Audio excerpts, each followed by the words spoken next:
எந்நாட்டவர்க்கும் தென்னாடுடைய சிவனே போற்றி. எந்நாட்டவர்க்கும் போற்றி. ஏகம்பத்துரை எந்தாய் போற்றி. நாம் ஆறாம் நூற்பாவினுடைய இரண்டாம் கூறு இப்பொழுது சிந்திக்க இருக்கின்றோம். அதாவது சத்து அசத்து வரையறை செய்து உணர்த்துதல் நூற்பாவினுடைய கருத்து. அசத்து என்று சொன்னால் நிலையில்லாத பொருள்கள், அறிவினால் அறியப்பட்ட பொருளெல்லாம் அசத்து என்று குறித்திருக்கிறார். அந்த வகையில் இனி சிவசத்து ஆம் என இரண்டு வகையும் இசைக்கும் மண்ணுலகை அப்படிங்கிற பகுதிக்கு உரை சொல்லுகிறார் ஆசிரியர். இரண்டாம் கூறு.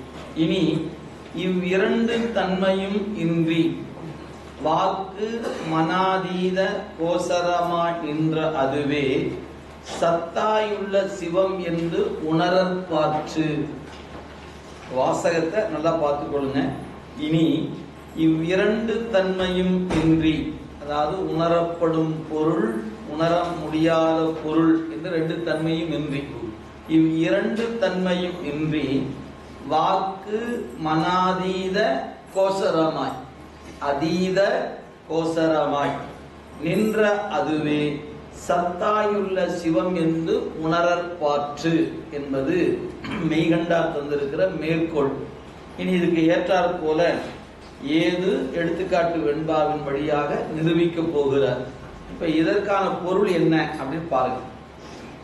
உணரப்படும் பொருள் அசத்து, உணர்வுக்கு எட்டாத பொருள் இல்லாத ஒன்று. எனவே முயல் கொம்பு, ஆமை, மயிர் கம்பளம் அப்படின்னு நீங்க இல்லாத பொருள், இல் பொருள் என்ற வகையில உணரப்படாத பொருள் இல் பொருள். இவ்விரண்டு தன்மையும் இல்லாமல், அந்த இரண்டு தன்மையும் இல்லாமல் என்று சொல்லும் பொழுது பாச ஞானத்திற்கும் பசுஞானத்துக்கும் அப்பாற்பட்டதாய், இது ஒருவாறு இவற்றால் அறியப்படாததா. அறியப்படுவதில் எப்படி? பதிஞானத்திற்கு விளங்கி தோன்றுவதாய் உள்ள முதற் பொருளே சத்தாய் ஆகிய சிவம் என்று உணரும் தன்மையது. அப்ப ஒருவாற்றால் உணரப்படாததாய் ஒருவாற்றால் உணரப்படுவதாய் உள்ளதே சிவசத்தாகிய, சத்தாக இருக்கக்கூடிய பொருள் அப்படின்னு சொன்னார். அந்த உணரப்படாத தன்மை என்பது பசு பாச ஞானங்களுக்கு, உணரப்படுதல் என்பது பதிஞானத்திற்கு. எனவே இவ்வாறு இரண்டு நிலையும் உள்ள நிலையில் முதற் பொருளே சத்தாகி சிவம் என்று உணரும் தன்மையது அப்படின்னு சொல்லிட்டார். நீ அடுத்து வாக்கு மனாதீத கோசரமாய் நின்ற அதுவே. வாக்கு மனாதீத கோசரம், இதுல ரெண்டு சொல்லு இருக்குங்க. அதீதம்னு என்ன ஒரு சொல்லு, கோசரம்னு ஒரு சொல்லு இருக்கு. அதீதம் என்றால் அப்பாற்பட்டு இருப்பது, அதாவது அறிவுக்கு அப்பாற்பட்டதாக நிற்பது. கோசரம் என்று சொன்னால் விளங்கி தோன்றுவதுன்னு சொல்லலாம், அல்லது அகப்படுவதுன்னு சொல்லலாம். விளங்கி தோன்றுதல் என்பது இங்கே கொடுக்கப்பட்டிருக்கிற செய்தி. அப்படியே பாருங்க. பாச ஞானம் சொல்லும்போது சொல்றாரு, வாக்கு மனாதீதம், வாக்கு பாச ஞானம். வாக்கு என்ற சொல்லுக்கு ஆசிரியர் தந்திருக்கிற உரை பாச ஞானம், அதாவது நிலம் முதலாக நாதம் முடிவாகியுள்ள தத்துவங்கள் வாயிலாக ஆன்மாவுக்கு உண்டாகும் அறிவு. பாசஞானம், பாசஞானம்னா என்ன அப்படின்னா 36 தத்துவங்களை கூட்டி அதன் வழியாக ஆன்மா பெறுகிற அறிவுக்கு பாசஞானம் என்று பெயர். ஏன்னா மாயை என்பது பாசப்பொருள். அந்த மாயை காரியப்படுத்தி உயிரின் அறிவு வளர்ச்சிக்காக 36 தத்துவங்களை இறைவன் தோற்றுவிக்கிறான். அப்படி தோற்றுவிக்கப்பட்ட தத்துவ கூட்டத்தை உயிர்களோடு இறைவன் கூட்டு வைத்து பிறப்புக்கு உட்படுத்துகிறான். அப்ப அந்த 36 தத்துவங்கள், அதுல கொஞ்சம் விரிச்சு சொன்னா 60 தாத்வீகங்கள், இந்த 96 கருவிகளும் ஆன்மா அறிவு விளக்கம் பெறுவதற்கு இறைவனால் கூட்டப்பட்ட கருவிகள். கருவி வழியாக பெறுகிற அறிவு அசத்தே அன்றி சத்து அல்ல. அப்ப இந்த நான் இருக்கக்கூடிய எந்த கருவி கொண்டும், மனம் முதலான கருவியும் சரி, அல்லது கண் காது மூக்கு வாய் என்ற கருவியாக இருந்தாலும் சரி. எனவே அகக்கருவி அல்லது புறக்கருவி, இந்த 2 வகையான கருவியின் வழியாக நான் எதை அறிந்தாலும் அவையெல்லாம் அசத்தே அன்றி அவை சத்து அல்ல. இது முதல் செய்தி, அதான் இங்க கொடுத்திருக்கிறார். சரி, அடுத்தது வாக்கு மனம்னு சொன்னார். மனம் என்பதுக்கு என்ன கொடுத்துருக்காரு பாருங்க, பசு ஞானம். இங்க உரை சொல்லும் போது மனத்தை கருவியாக கொண்டு ஆன்மாவுக்கு அறிவு நிகழ்வதால் மனம் பசு ஞானம் என பெற்றது அப்படின்னு கொடுத்திருக்கிறார்.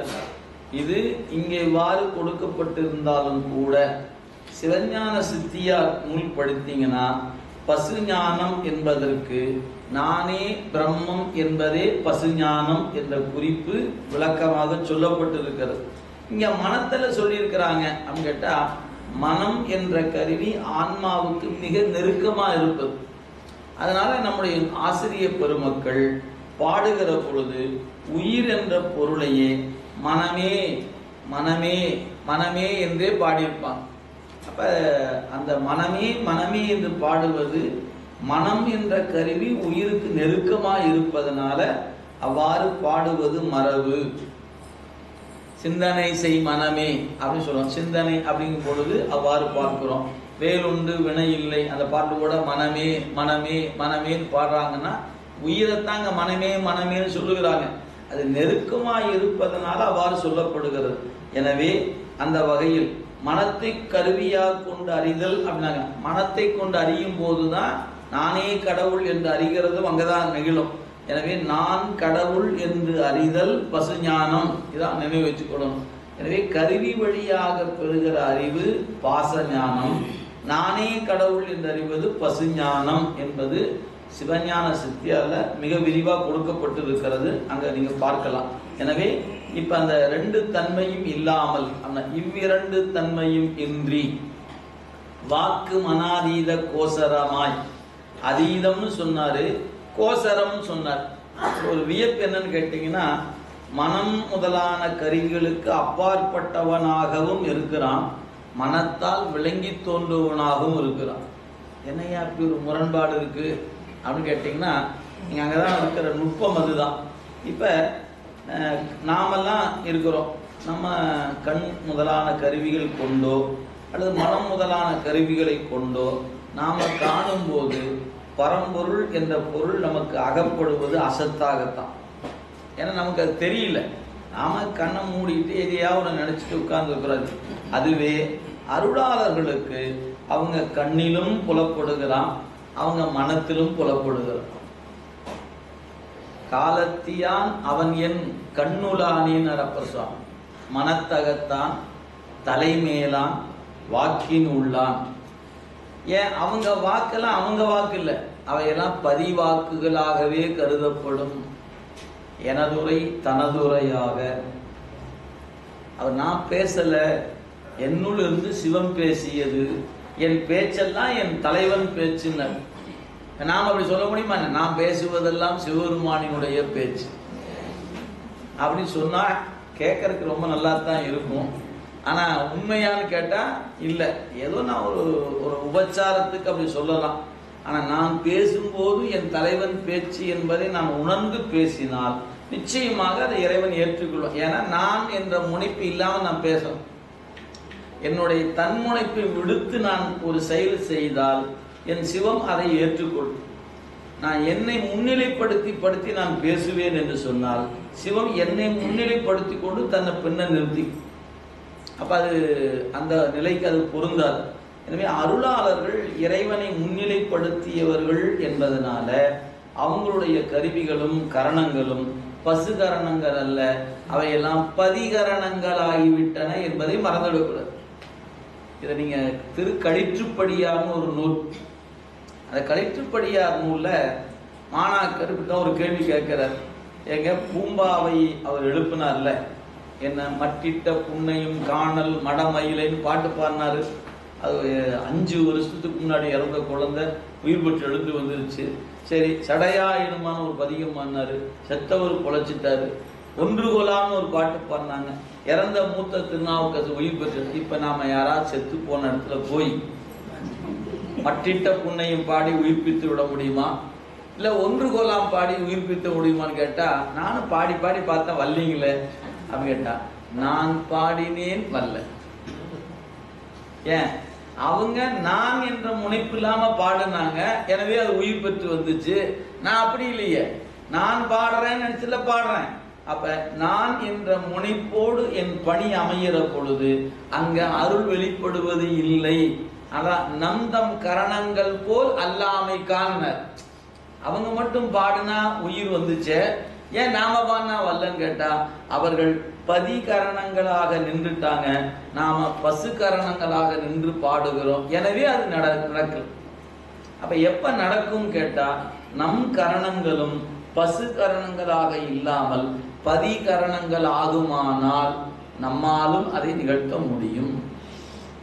அப்ப நாம எதை தொலைக்கணும்? நான் என்பதையும் எனது என்பதையும் தொலைக்கணும். நாம் அதை தொலைக்க தயாராக இல்லை.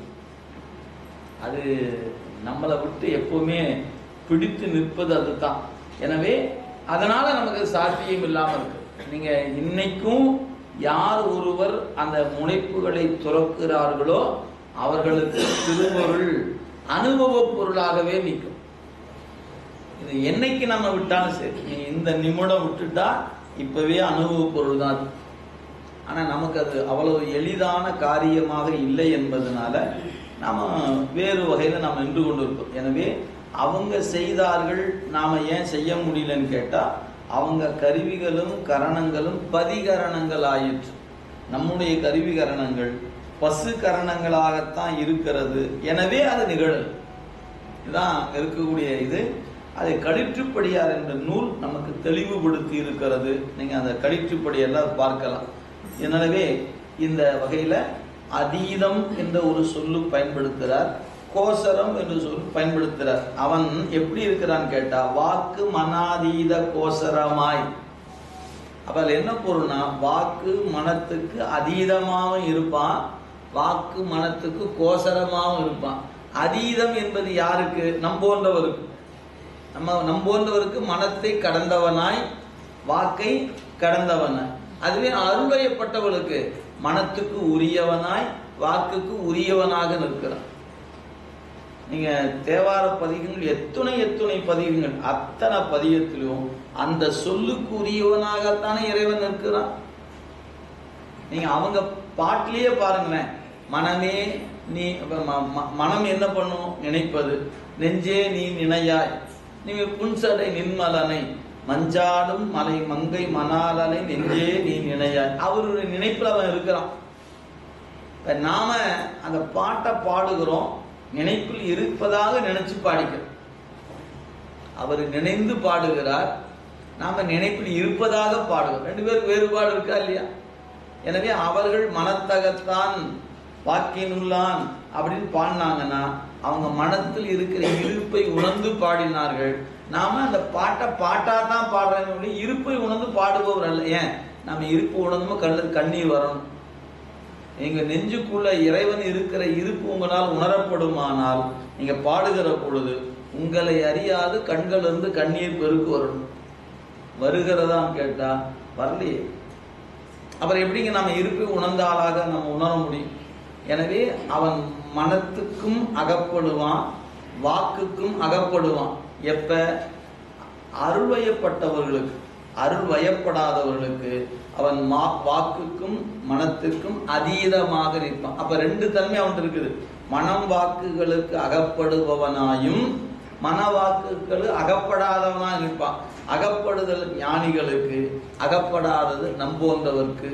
அப்ப இறைவன் யார் அப்படின்னு கேட்டா, பசு பாச ஞானங்களால் அறியப்படாதவனாய் பதிஞானத்தினால் அறியப்படுபவனாய் இருக்கிறான்னு சொன்னாங்க.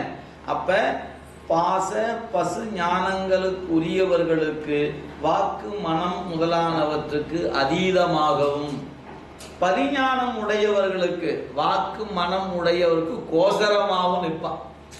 நீங்க இதை ரொம்ப நுட்பமா இந்த இடத்த நீங்க விளங்கிக் கொள்ளணும். அதுக்காக தான் அந்த இடத்துல சொல்றேன். அப்ப நீங்க நம்முடைய நூல்கள்ல பல இடங்கள்ல நீங்க பார்க்கலாம், ரெண்டுமே பாடப்பட்டு இருக்கிறது, ரெண்டு தன்மையும் பாடப்பட்டு இருக்கிறது. அப்ப கடந்த நிலையும் பாடப்பட்டு இருக்கிறது, தனக்குள் இருக்கிற இருப்பும் பாடப்பட்டு இருக்கிறது. நீங்க எங்க தொட்டாலும் நீங்க பார்க்கலாம். இப்ப சிவபுராணமே எடுத்துக்கொண்டீங்கன்னா, மாற்றம் மனம் கழிய நின்ற மறையோனே. மாற்றம்னா சொல்லு, சொல்லையும் நினைப்பையும் கடந்து நிற்கின்ற மறையவன் சொன்னார். அவரே தான் சொன்னார், சொல்லிய பாட்டின் பொருள் உணர்ந்து சொல்லுவார் சொன்னார். அவரே பின்னே சொல்லுகிறார், மறையுமாய் மறையின் பொருளுமாய் வந்து என் மனத்திடை மன்னிய மன்னேன.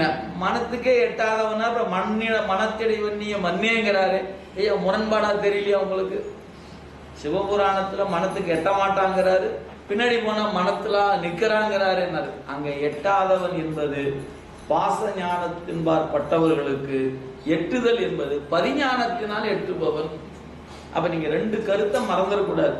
இறை என்கிற பொருள் அகப்பட பொருளா அகப்படாத பொருளான்னு கேட்டா, நீ எங்கப்பா நிக்கிற சொல்லு முதல்ல. நான் பாசத்தில் இருக்கிறேன், அகப்பட மாட்டார். நீ பதிய அகப்படுவார், அப்படிதான் பொருள். அப்ப பாச ஞானம் பசு ஞானத்துக்கு மனம் வாக்குக்கு அவன் அகப்படுபவன் அல்ல. அதே சமயத்துல பாச ஞானம் பசு ஞானத்தை கடந்து நின்றீர்களானால், பதிஞானத்தில் நிற்பீர்களால் உங்களுக்கு மனமாக இருப்பான், வாக்காக இருப்பான், ஒவ்வொன்றாக அவனே இருப்பான். கூறும் நாவே முதலாக கூறும் கரணம் எல்லாம் நீ, தேரும் வகை நீ, திகைப்பு நீ, தீமை நன்மை முழுதும் நீ, எல்லாம் நீ அப்படின்ட்டார். நாமளும் அந்த பாட்டை சொல்லிக்கலாமே ஒழிய நீன்னு சொன்னா நீ ஆயிருமா என்ன? இல்லை. ஏன்? நமக்கு எனக்கு என்ற ஒரு இருப்பு இருக்கிறது, நான் என்ற ஒரு முனைப்பு இருக்கிறது. எனவே நமக்கு வெறும் பாடல் தான், அவங்களுக்கு அந்த பாடல் அனுபவமான ஒன்றை சொல்லுகிறார்கள். எனவே இறைவன் அதீதமா கோசரமான்னு கேட்டா, கோசரமாயும் இருப்பார், அதீதமாயும் இருப்பார். நம் போன்றவருக்கு அதீதம், பெருமக்களுக்கு கோசரமாய் நிற்பார். விலகி தோன்றுவனாக அவங்களுக்கு நிற்கிறான் அப்படிங்கிறதா செய்தி. நீங்க அடுத்து சொல்ல பாருங்க, ஏது சொல்லுகிறார்? பிரகாசத்திற்கு பிரகாசிக்க வேண்டுவது இன்மையானும், பிரகாசத்துக்கு பிரகாசிக்க வேண்டுவது இன்மையானும், அப்பிரகாசத்துக்கு பிரகாசம் இன்மையான். விளங்கி தோன்றுகிற பொருள் பிரகாசம் அப்படிங்கிற சொல் நம்ம இந்த முன்ன படிச்சோம் இல்லைங்களா? பிரகாசம் என்ற சொல்லுக்கு உள்ளது என்ற ஒரு பொருள் இங்க உணர்த்தப்படுகிறது. உள்ள பொருளுக்கு என்ன சொல்ல வேண்டியதில்லை, பிரகாசிக்க வேண்டியது இன்மையான. இல்லாத பொருள் என்றும் இல்லாதது, எனவே பிரகாசிக்காதுன்னு சொல்லிட்டார். அப்படி கீழே பாருங்க, வாக்கால் ஓதப் பெறுவதாயும் மனத்தால் உணரப் பெறுவதாயும் உள்ளதாய் இருந்து இத்தன்மையது என்று அறிய பெறும் பொருளுக்கு பயிற்சிக்குரிய சாதனங்கள் தேவையில்லை. அதாவது எளிமையா நீங்க கண்ணால பார்க்கலாம், மனசால நினைக்கலாம் அப்படின்னு ஒரு பொருள் இருக்குமானால் அதை நீங்க முயன்று தவம் இருந்து பார்க்கணும் அப்படிங்கிற அவசியம் இல்லை. அதான் வாக்கால் ஓதப் பெறுவதாயும் மனத்தால் உணரப் பெறுவதாயும் உள்ளதாயிருந்து இத்தன்மையது என்று அறிய பெறும் பொருளுக்கு பயிற்சிக்குரிய சாதனங்கள் தேவையில்லை. இது ஏன் அப்படி எழுதியிருக்காரு அப்படின்னு புரிஞ்சுக்கணும். இப்ப நம்ம ஒரு உலகியல் ஒரு பொருள் எடுத்துக்கொள்ளுங்களேன். அதாவது ஒரு உணவு பொருளை வச்சுக்கோங்களேன்.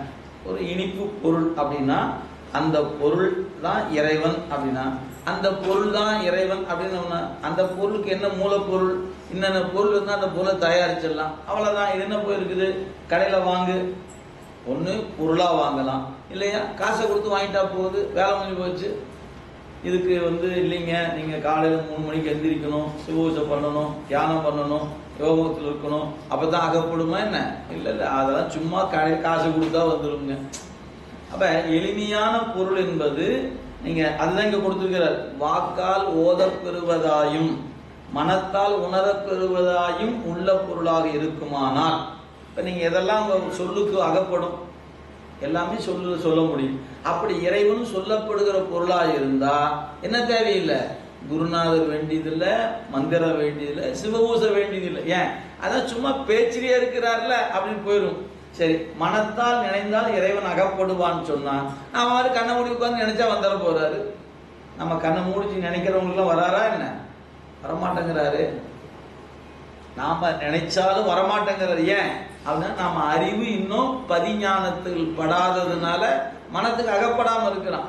எனவே வாக்கால் ஓதப்பெறும் பொருளாயும் மனத்தால் உணரப்பெறுவதாகவும் இருக்குமானால் அதுக்கு என்ன தேவையில்லை? பயிற்சியோ பயிற்சிக்குரிய சாதனங்களோ தேவையில்லை. சரி, அதே சமயத்தில் அறியப்படாததாய் விளங்க முடியாததாய் உள்ள பொருளுக்கு சாதனங்களால் பயனில்லை. நீங்க எந்த காலத்தும் வாய்ப்பே இல்லைங்க இறை என்ற பொருளை உணரவே முடியாதுன்னு சொன்னா அதுக்கு சாதனம் என்ற ஒன்றே தேவையில்லை. சாதனம் எதுக்கு வேணும் அப்படின்னு கேட்டா பயிற்சிக்குரியவனுக்கு சாதனம் தேவை. ஏன் தம்பி நீ இப்படி இருந்தீன்னா அந்த பரிசை பெற முடியாது, கொஞ்சம் கடுமையா உழைக்கணும், அந்த உழைப்புக்கு இன்னென்ன பொருளை பயிற்சிக்கு வச்சுக்க அப்படின்னு கையில் கொடுத்து அப்படி உழைத்தால் அது சாத்தியப்படும். அதை விட்டுட்டு நீங்க எளிமையான ஒரு பொருளா இருக்கிறது போல நினைச்சா சொன்னா அப்படிங்கிற பொருளுக்கு சாதனம் வேண்டியதில்லை, சாதிக்க முடியாத பொருளுக்கு சாதனமாகிய கருவிகளால பயனில்லைன்ட்டார். நீங்க ஏதோ குழப்புற மாதிரி நினைச்சிடக்கூடாதுங்க, ரொம்ப தெளிவா சொல்லுகிறார். எனவே சாதனங்களால் பயனில்லை. எனவே வாக்கு மனங்களுக்கு அப்பாற்பட்டதாய் பதிஞானத்தால் விளங்கி தோன்றுவதே சத்தாயுள்ள சிவம் என்பதாம். மனம் வாக்குகளுக்கு அப்பாற்பட்டதாய் பதிஞானத்தால் விளங்கி தோன்றுவதே சத்தாயுள்ள சிவம் என்பதாம். மாற்றம் மனம் கழிய நின்ற மறையோனே என்பது வாக்கு மனங்களுக்கு அப்பாற்பட்டவன் என்பதாயிற்று. சரி, அதே சமயத்துல அவன் அருளாலே அவன் தாழ் வணங்கி இப்ப அகப்படு தன்மை சொல்றார். முன்ன சொன்னது அகப்படாது நிற்பதை சொல்லும் போது மாற்றம் மனங்கழிய நின்ற மறையோன்னார். அகப்படுகிற தன்மை எப்படி சொல்லியிருக்கிறாரு? அவன் அருளாலே அவன் தாள் வணங்கி என்றும் காண்பார் யார் கண்ணுதலாய் காட்டா காலை. நீங்க சிவபெருமானை கருணை இல்லைன்னா அவனை காண முடியாது என்று வருவன பதிஞானத்தினால் அறியலாம். சுந்தரமூர்த்தி சாமியுடைய தேவான உரையில் விரவி வருவான் ஒருவன் உருத்திர லோகன்கிறார். அந்த சாமி யாரு தெரியுங்களா? புற்றிடம் கொண்ட பெருமான் என் பேச்சில் இருக்கிறாருங்கிறார். உரையில் விரவி வருவான் ஒருவன் உருத்திர லோகன்கிறார். சுந்தரமூர்த்தி சாமிகளுடைய பேச்சில் தான் இருக்கிறார், நம்ம பேச்சில் இருப்பார. ஏன்? நாம அந்த ஞானத்தை உணர்ந்தவர்கள் அல்ல. எனவே நம்ம பேச்சில் இறைவன் இருக்கிற இருப்பு நம்மாலேயே உணர முடியாது. அதனால ஞானம் உடையவர் பேச்சில் இருக்கிறான், ஞானம் உடையவருடைய கண்ணில் இருக்கிறான். இதுதான் அடிப்படை. எனவே ஞானத்தை பெறுகிறவன் எவனோ அவனுடைய சொல்லாக, அவனுடைய சிந்தனையாக, அவனுடைய செயலாக இறை நிற்கும். ஞானம் இல்லாதவர்களுக்கு அவன் அகப்படாத பொருளாய் இருப்பானே ஒழிய அகப்படும் பொருளாக அவன் இல்லை. எனவே அவனுக்கு ரெண்டு தன்மை உண்டு என்பதை இங்க நமக்கு நிரூபிக்க போகிறார். இப்ப எடுத்துக்காட்டு மூலமா இதை மேலும் விரித்து சொல்ல போகிறார். பாருங்க. அதாவது முதல் வெண்பா எண்ணிய சத்து அன்று அசத்தாம் என்றால் என் கண்ணி உளது என்றல் மெய்கண்டான் எண்ணி அறிய இரண்டாம் அசத்து ஆதல் சத்தாம் அறிவு அறியா மெய் சிவந்தாள் ஆம்.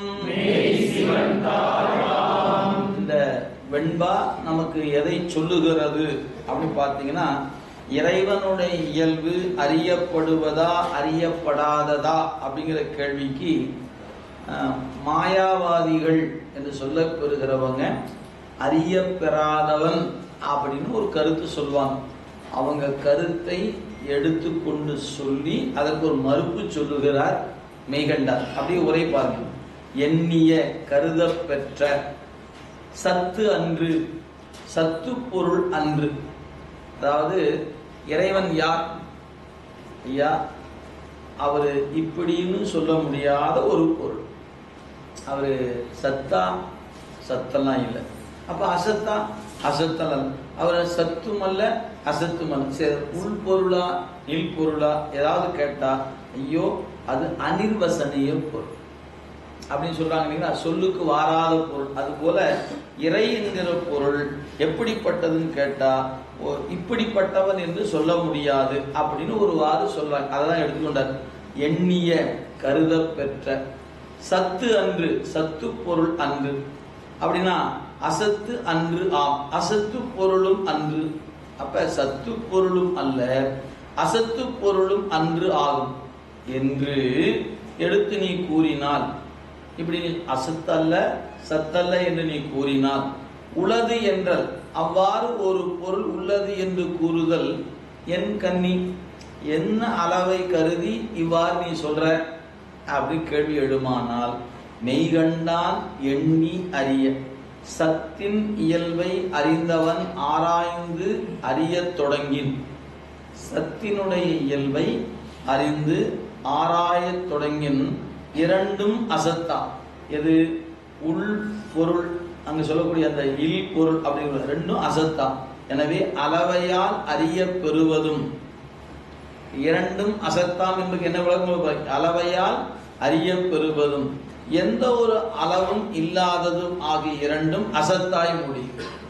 காணவே முடியாத பொருளும் இல்லாத பொருள் நீ உன்னுடைய அறிவால் காணலாம்னு சொன்னாலும் அது இல்லாத பொருளா போடும். எனவே இரண்டும் அசத்தாம். ஆதலால் சத்து ஆம், நூல்களில் சத்து என கூறப்பெறுகின்ற அறிவு அறியா மெய், சுட்டறிவால் அறியப்பெறாத மெய்ப்பொருள் சிவன்தாள் ஆம், அதாவது சிவனுடைய திருவருளே ஆம். இங்க தாள் என்று சொல்லப்பட்டது திருவடியே. திருவடி என்றாலும் திருவருள் என்றாலும் ஒக்கும். நீங்க திருவடியை திருவருள் என்று சொல்லுகிற மரபு உண்டு. நீங்க போற்றி என் வாழ் நம்ம இதுல பாத்தீங்கன்னா, நம்ம திருவம்பாவையில 20வது பாட்டுல பாருங்க, ஐந்தொழிலையும் அவன் திருவடியே செய்வதாக பாடியிருப்பார். திருவடி அல்ல திருவருள் தான் செய்யுது என்பது கருத்து. அதனால திருவருள் என்றாலும் திருவடி என்றாலும் ஒக்கும் என்பதை இங்க கொடுக்கிறார். எனவே திருவருளை ஆம், கண்ணி கருதி, அறிய அறியின் அர்த்தம், ஆதல் ஆதலால், சிவன்தாள் சிவசக்தி, தாள் திருவடி சக்தியை உணர்த்தும். அவ திருவடி என்று வருகிற இடத்துல அது திருவருள் சக்தியை உணர்த்தும் அப்படின்னு குறிப்பு. கீழே பாருங்க, சிவன்தாள் என சிவத்தின் மேல் வைத்து உயர்த்து கூறியது உபச்சார வழக்கு. இறைவனார் கமலபாதம் என்பது அது என்பது சிவஞான முனிவருடைய உரை. இறைவன் இயல்பு அறியப்படுவது என்றோ அறியப்படாதது என்றோ கூற இயலாது என்பர் மாயாவாதிகள். இவங்க யாருன்னு கேட்டா, ஒரு சமய ஆராய்ச்சியில ஒரு பிரிவினர். அவங்க சொல்றது மாயாவாதிகள். ஒரு பொருளாகிய பிரம்மத்தை தவிர இன்னொரு பொருள் இல்லை என்று சொல்லுகிற ஒரு பிரிவு. அதுல மாயாவாதிகள் என்பவர்கள் இறை என்கிற பொருள் அறியப்படும் பொருளான்னு கேட்டா இல்ல, அறியப்படாததா இல்ல, அறியப்படுவதோ அறியப்படாததோ என்று கூற இயலாது அப்படின்னு அவங்களுடைய கருத்து. இறைவன் ஏனைய அறியப்படுகிற பொருளையும் போல அறிவதற்கு உரியவனும் அல்லன், அறியப்படாத பொருளை போல இல் பொருளாகிய சூனியனும் அல்லன். ஆன்மா தன் அறிவாகிய பசு ஞானத்தாலும் தனக்கு துணையாக உள்ள கருவிகளாலாகிய பாச ஞானத்தாலும் அறிதற்குரியவன் அல்லன். அவனோடு உடனாய் நின்று அவன் அருளே கண்ணாக காணுகிற பொழுது அறிதற்குரியவன் ஆவான். ஆதலால் வாக்கு மனம் கடந்த இறைவன் அவன் அருள் துணையால் காணும் போது விளங்கி தோன்றுவான். அதீதமாய் நிற்கிற அந்த இறைவன் என்னவான்? கோசரமாவான். எப்ப?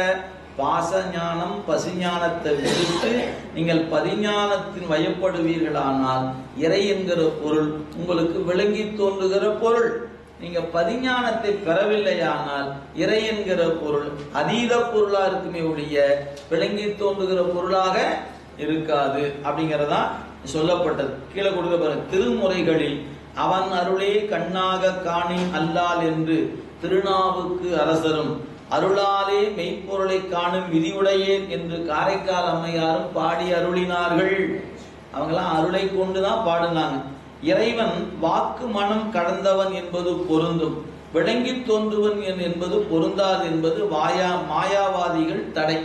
அவங்க என்ன சொன்னாங்கன்னா, இறைவன் எல்லாம் கடந்தவன் என்று சொல்வதுதான் பொருந்தும், இறைவன் அகப்படுபவன் அல்லது விளங்கி தோன்றுபவன் என்று சொல்வது பொருந்தாது என்பது அவங்க கருத்து, மாயாவாதியின் கருத்து. அதை மறுத்து ஒருவாற்றாலும் அறியப்படாத பொருள் உண்டு என்று கூறுவது பொருந்தாது. ஆதலால் இறைவன் திருவருளில் அழுந்தி அறியும் அனுபவ ஞானத்தால் அறியப்படுபவன் அவ்வாறு அறியப்படும் போது விளங்கி தோன்றுவான் என்று அவர் கருத்து மறுக்கப்பட்டது. அப்ப இந்த முதல் கூறுல என்ன ஆசிரியர் செய்திருக்கிறான்னு கேட்டா, இறைவன் மனம் வாக்குக்கு அதீதன் என்று சொல்வது பொருந்தும், கோசரம் என்பது பொருந்தாது என்று ஒரு தடை. அதை சொன்னவர்கள் மாயாவாதிகள். அவங்களுக்கு மறுப்பு சொல்லும் போது சொன்னாரு, அவன் அதீதம் என்று சொல்வது மட்டுமல்ல கோசரமாயும் இருப்பான். அப்ப அந்த கோசரமாதல் எப்ப அப்படின்னு கேட்டா, பதிஞானத்தினால் அவன் கோசரப்படுவான், அதாவது விளங்கி தோன்றுவான் என்று அவங்க கருத்தை மறுத்து அகப்படும் பொருளாயும் இருப்பான் என்று சொன்னார். இது ஒரு பிரிவினர் சொன்ன கருத்து. அதற்கு மறுப்பு சொல்லி எடுத்துக்காட்டும் எடுத்து சொல்லிட்டார். இனி அடுத்த பாடல்ல இரண்டாவது செய்தி சொல்றார். இது வேறொரு சமய நெறியை சார்ந்தவர்கள். அவங்க என்ன சொல்றாங்க அப்படின்னு கேட்டா, அந்த கருத்தை மறுத்து அவங்களுக்கு நிலைநாட்ட போகிற செய்தியை சொல்ல போகிறார் இரண்டாவது பகுதியில். இந்த இரண்டாவது வெண்பா என்ன அப்படிங்கிறத நாம இங்க பார்க்கலாம். என்ன சொல்லுகிறார் அப்படிங்கிறத இங்க பாருங்க. அதாவது இரண்டாவது, அதாவது இவங்க யார் அப்படின்னு கேட்டா, நையாயிகர் என்று சொல்லக்கூடிய அவர்கள் இறைவன், நீங்க அவங்க சொன்ன மனம் வாக்கினால் அறியப்படாதவன் சொன்னாங்க. நம்ம முன்னைய பார்த்தோம், இறைவன் உலக பொருளை போல காணப்படுபவன் என்று சொல்பவர் நையாயிகர்னு முன்ன படித்தோம். சூத்திரத்தினுடைய கருத்துரை படிக்கிற இடத்துல மனம் வாக்குகளுக்கெல்லாம் அகப்படுவான், உலக பொருள் போல இறைவனும் அகப்படும் பொருளே என்பார் நையாயிகர் அப்படின்னு முதல்ல படித்தோம் இந்த நூற்பாவினுடைய சூத்திரம் படிக்கிற இடத்துல. இப்ப இந்த வெண்பா அவங்களுக்கு மறுப்பு சொல்லுகிறார். உலக பொருள் போல இறைவன் அகப்படுவான்னு சொன்னா இறை அழிகின்ற பொருளா போயிடும். அறிய முடியாத பொருள் என்று சொன்னவருக்கு இல்ல பதிஞானத்தினால் அறியப்படுவான்னு சொன்னார். அறியப்படும் பொருள் என்று சொல்லுவனுக்கு நீ நினைக்கிற மாதிரி அறியப்படும் பொருள் சொன்னாம அழிகின்ற பொருளா போயிடுவாயா, அப்படி இல்லைன்னு சொல்ல போற. ரெண்டு பேர்த்துக்கு எப்படி மறுப்பு தருகிறார் என்பதை நீங்க சிந்திக்கணும். இப்ப ரெண்டு சமய நெறியாளர், ஒருத்தர் மாயாவாதி, இன்னொருத்தர் நையாயிகர் என்று சொல்லப்படுகிற ரெண்டு பேர் இங்க சொன்னாங்க, இறைவன் அறியப்படும் பொருளா அறியப்படாத பொருளா அப்படின்னாரு. மாயாவாதிகள் சொன்னாங்க, மனம் வாக்கு முதலானவற்றால் அவன் அறியப்படாதவன் அப்படின்னாங்க. அறியப்படாதவன் என்று சொல்லும் பொழுது அவனுக்கு மறுப்பு சொல்லணும். எப்படி சொன்னாரு? அறியப்படாதவன் என்பது பாசத்துக்கும் பசுஞானத்துக்கும் தான் அறியப்படாதவன், ஆனால் பதிஞானத்தினால் அறியப்படுபவன். எனவே உங்க கருத்தை நான் மறுக்கிறேன். இவனை கேட்டாங்க, நீ என்னப்பா சொன்ன? அவன் உலக பொருளை போல கண் காது போன்ற கருவி வழியாக காணப்பெறுவது போல இறைவன் அறியப்படுகிற பொருள் சொன்னாங்க. இல்ல நீ அறியப்படும் பொருள் சொன்னீங்கன்னா அழிகிற பொருளா போயிடுயா, அவன் அறிய முடியாத பொருள் அவனுக்கு மறுப்பு சொல்லும். இன்னும் இப்படி சொன்னா அப்படி சொல்றீங்க, அப்படி சொன்னா இப்படி சொல்றீங்க. ஏன்? ரெண்டு தன்மை உடையவன், ஒரு வாற்றால் அறியப்படாதவன், ஒரு வாற்றால் அறியப்படுவன். அப்ப அறியவே முடியாது என்று சொல்பவனுக்கு அறிபவன் என்று சொல்லணும். அறிகிற பொருள் தான் சொன்னான், இல்ல அது அறிய முடியாத பொருளாகவும் இருப்பான்னு சொல்லணுமா இல்லையா? இதை தாங்க ஆசிரியர் செய்திருக்கிறார். இரண்டாவது உண்பா பாருங்க. உண்ப அசத்தாதல், உணர்வ அசத்தாதல், ஒன்று உணராது ஒன்றை, உணரும் நீதான் உணராய், ஆயின் உணரும் உனின், தான் இரண்டாம் மெய்கண்டான், தன்னால் உணர்தலால் தான் இரண்டாய் காணான், தமி. இந்த செய்யுள்ள உணர்வ அசத்தாதல் முன்ன சொன்னார். எதெல்லாம் அறியப்படுகிற பொருளோ அவையெல்லாம் அழிகின்ற பொருள் சொன்னார் இல்லைங்களா? செய்யுள் படிக்கும்போது, சூத்திரம் படிக்கும்போது பாருங்க, உணர்வ உணரப்படுவதாகிய மனம் முதலிய கருவிகள் எல்லாம் அசத்து, அழியும் இயல்புடைய அசத்து பொருளாம். அப்ப இறைவன் உணர்கிற பொருள் எப்படி? உலக பொருள் போல என்று சொன்னால் அசத்தாயிடும். ஆதல், ஆதலால் ஒன்று ஒன்றை உணராது. அவற்றுள் ஒரு கருவியும் ஒப்பற்ற முதல்வனை அறிய மாட்டார். ஒன்று ஒன்றை உணராது. ஒன்று என்பது மனம் முதலான கருவிகள் அந்த ஒப்பற்ற முதல்வனை ஒரு காலத்தும் அறியாது அப்படின்னார். ஒப்பற்ற முதல்வனை அறிய மாட்டார். உணரும் நீதான் உணராய். உணர்கின்ற நீயும் உணராய். எது? அக்கருவியை கொண்டு அறிந்து வருகிற ஆன்மாவாகிய நீயும் அம்முதல்வனை அறிய மாட்டாய். நீ உலகப் பொருள் போல இறைவனை அறியலாம் என்று நீ சொல்வாயானால் உணரப்படுவதாகிய மனம் முதலையா கருவிகள் எல்லாம் அசத்து, அழியும் இயல்புடைய அசத்து பொருளாம். மனம் முதலான கருவிகளே அசத்து. அந்த மனம் கொண்டு நீ அறியலாம் என்று சொன்னா அப்படி அறிய இயலாது. ஏன்? ஒன்று ஒன்றை உணராது. அவற்று ஒரு கருவியும் ஒப்பற்ற முதல்வனை அறிய மாட்டார். அது மட்டுமல்ல, உணரும் நீதான் உணராய். கருவியும் உணராது, கருவியை கொண்டு அறிகிற நீயும் உணர மாட்டனர். அக்கருவியை கொண்டு அறிந்து வருகிற ஆன்மாவாகிய நீயும் அம்முதல்வனை அறிய மாட்டாய். அப்படின்னா ஆயின் ஆராய்ந்து பார்த்தால் உணரும் உனின் அக்கருவியை கொண்டு உணர்கிற உன்னை விட்டு தான் இரண்டாம் முதல்வன் வேறாவான். உன்னை விட்டு முதல்வன் வேறாவான். மெய்கண்டான் மெய்ப்பொருளை உணர்ந்தவன் தன்னால் உணர்தலால் அம்முதல்வனிடத்தில் அடங்கி. எப்படி இறைவனை உணரலாம்? அவன் அருள் கொண்டு அவனை உணரலாம். அதான் சொல்றாரு, அம்முதல்வனிடத்து அடங்கி அவன் துணை கொண்டே அவனை அறிதலாம். இறைவனை எப்படி அறியலாம்னு கேட்டா அவனிடத்துல அடங்கி நிற்கணும். அவன் துணை கொண்டுதான் அவனை அறியும். அவனிடத்தில் அடங்கி நில்லாமல், அவனுடைய துணை இல்லாமல் உயிர்கள் முதல்வனை ஒருபோதும் அறிய இயலாது. அதான் சொன்னார், அம்முதல்வனிடத்து அடங்கி அவன் துணை கொண்டே அவனை அறிதலால் தமி தான் இரண்டாய் காணான். தனியாகி அம்முதல்வனை வேறாக நின்று அறிவதில்லை. அவனிடத்தில் அடங்கி நின்றே அவன் அருளால் அறியலாம். எனவே உணரப்படுவன என்று இலக்கண குறிப்பு கொடுத்திருக்கிறார். கீழே பாருங்க, ஒன்று ஒரு கருவியும் ஒன்றை ஒப்பற்ற முதல்வன். அப்ப ஒன்று ஒன்றை உணரா, ஒரு கருவியும் ஒப்பற்ற முதல்வனை உணர மாட்டானர். எனவே உனின் என்பது உன்னில் என்பது உனின் என்று வந்தது. உன்னை விட்டு என இன் உருவு நீக்க பொருள் வந்தது. இதெல்லாம் இலக்கண குறிப்பு கொடுத்திருக்கிறாருங்க. கடைசி பத்தி பாருங்க, இறைவன் விளங்கி தோன்றுவான் என்பது பொருந்தும். முன்ன படிக்கும்போது என்ன பண்ணிச்சோம்? மாயாவாதிகள் சொன்னாங்க இறைவன் மன வாக்குங்களுக்கு அப்பாற்பட்டவன் என்பது பொருந்தும், விளங்கி தோன்றுவான் என்பது பொருந்தாது. இது மாயாவாதியின் கோட்பாடு. அவருக்கு ஒரு மறுப்பு அங்க சொன்னார்.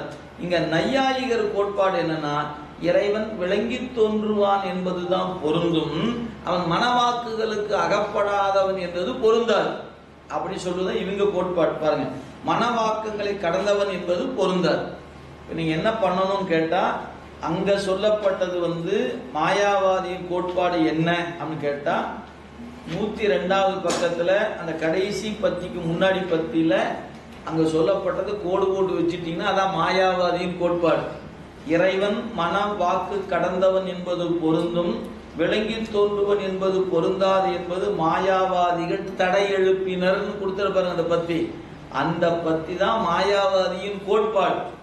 இது நீங்க எங்க படிக்கலன்னா சிவஞான சித்தியார்ல பரவக்கம் படிச்சீங்கன்னா இதை எடுத்து வச்சு அது வாதுல அவங்க ஒன்று சொல்ல, அதுக்கு மறுப்பு சொல்ல, அப்படி அடுத்தடுத்து இருக்கும். எனவே மாயாவாதிகள் கோட்பாடு இறைவன் மனம் வாக்கு கடந்தவன் என்பதுதான் பொருந்தும், அவன் விளங்கி தோன்றுவான் என்பது பொருந்தாது. அதுவே நையாயிகர் கோட்பாட்டுக்கு வந்தீங்கன்னா விளங்கி தோன்றுவான் என்பதுதான் பொருந்தும், கடந்தவன் என்பது பொருந்தாது. இப்படி ரெண்டு பேரும் ரெண்டு கருத்து சொல்றாங்க.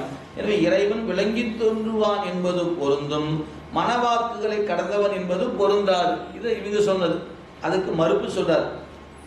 ஆன்மா மனம் முதலிய கருவியை கூடிய போது அறிவுடையதாகிறது. ஆன்மா மற்ற பொருளை அறிதலை போலவே மெய்ப்பொருளையும் மனம் முதலிய கருவியை கொண்டு அறியும். ஆதலால் முதல்வன் மனவாக்குக்கு அப்பாற்பட்டவனாக இல்லை, மனவாக்கால் உணரக்கூடியவனே என்பது நையாயிகர் கொள்கை. அப்படிப்பட்ட நிலை. இதுக்கு மறுப்பு சொல்றார். அவர்களுக்கு மறுப்பு கூறுவதே இவ்வென்பாகும். உணரப்படும் மனம் முதலிய கருவிகள் எல்லாம் அசத்து. நம்ம 36 தத்துவங்களை ஒன்று மனம். எனவே உணரப்படும் மனம் முதலிய கருவிகள் எல்லாம் அசத்து. அக்கருவிகள் ஒன்றேனும் முதல்வனை உணராது. 36 தத்துவத்துல ஒரு தத்துவம் கூட இறைவனை உணராது. ஏனைய பொருள்களைப் போலவே மெய்ப்பொருளையும் கருவிகளால் அறியலாம் என்றால் ஏனைய பொருளைப் போல வேறானதாகவும் அழிவதாகவும் மெய்ப்பொருள் ஆகிவிடும். மெய்ப்பொருள் வேறாக இல்லை. எனவே நீ சொல்வது தவறு. உயிருக்கு உயிராய் அகத்தே உள்ளது மெய்ப்பொருள். அவனுள் அடங்கி நின்று அவன் அறிவால் அறியலாம் என்று விளக்கம் தரப்பெற்றது. அப்ப 2 வகையான கருத்தை மறுத்திருக்கிறார். அதீதம் என்று சொன்னவருக்கு அகப்படும் பொருள்னர், அகப்படும் பொருள் சொன்னவனுக்கு அதீதம்னு சொன்னார். சரி, 2 வகையா சொன்னோடனே 3ஆவதான ஒரு சமய நெறி. இவங்க யார் அப்படின்னு கேட்டா யோக பாவனைக்கு உரியவர்கள். இன்னொருத்தவங்க சொன்னாங்க இறைவனை யோகத்தால் அறியலாம். யோகம் என்ற அடிப்படையில இறைவனை அறியலாம் என்று சொன்னவர் யார் அப்படின்னு கேட்டா பதஞ்சலி என்கிற யோக சூத்திரத்தை கொடுத்த முனிவர். அந்த பதஞ்சலி யோக முனிவர் கொடுத்த கருத்து மெய்கண்டாரால் மறுக்கப்படுகிறது, அருணந்தி சிவத்தால் மறுக்கப்படுகிறது, உமாபதி சிவத்தால் மறுக்கப்படுகிறது. 3 பேருமே மறுத்திருக்கிறாங்க. இன்றைய நிலையில பெரும்பாலும் யோக பயிற்சி பதஞ்சலி யோக சூத்திரத்தின் அடிப்படையிலேயே கற்றுத்தரப்படுகிறது. நீங்க யார் வழியா படித்தாலும் சரி, நீங்க ஈசா யோகத்தில் படித்தாலும் சரி, அல்லது லிவிங் அங்கே ஸ்ரீ ஸ்ரீ ரவிசங்கர் அப்படின்னு ஒருத்தர் அவர் வழியா படித்தாலும் சரி, எங்கெல்லாம் யோகத்தின் அடிப்படையில் கற்றுத்தரப்படுகிறதோ அவர்கள் பெரும்பாலும் பதஞ்சலி யோக சூத்திரத்தின் அடிப்படையில் தான் யோகத்தை கற்றுத்தருகிறார்கள். அந்த பதஞ்சலி யோக சூத்திரம் சித்தாந்த கோட்பாட்டால் மறுக்கப்படுகிறது என்பது உண்மை. இதை எல்லாரும் சொன்னா ஏற்றுக்குவாங்களான்னு தெரியல. ஆனால் சொல்ல வேண்டிய பொறுப்பு பெருமக்களுக்கு இருந்தது. எனவே சொல்லிட்டு போயிட்டாங்க. நாம சிந்திச்சு பார்த்து ஏற்பது மறுப்பது உங்க பாடு. ஆனால் அது மனம் முதலாம். ஏன் அவர் விளக்கமா சொல்ல போறார், ஏன் அவங்க சொல்லுகிற யோகம் மறுக்கப்படுகிறது என்பதற்கு விரிவான கருத்து ஆசிரியரே கொடுத்துக்கிறாருங்க. இப்ப அந்த பாட்டையும் அவருடைய கருத்தையும் பார்க்கலாம். பாருங்க, அதாவது 3வது வெண்பா அப்படியே பாருங்க. பாவகமேல் தாம் அசத்தாம் பாவனாதீதம் எனில் பாவகமாம் அன்று எண்ணில் பழுதுவாம் பாவகத்தை பாவித்தல் தான் எண்ணில் பாவகமாம் தன் அருளால் பாவிப்பது பரம் இல்பாள்.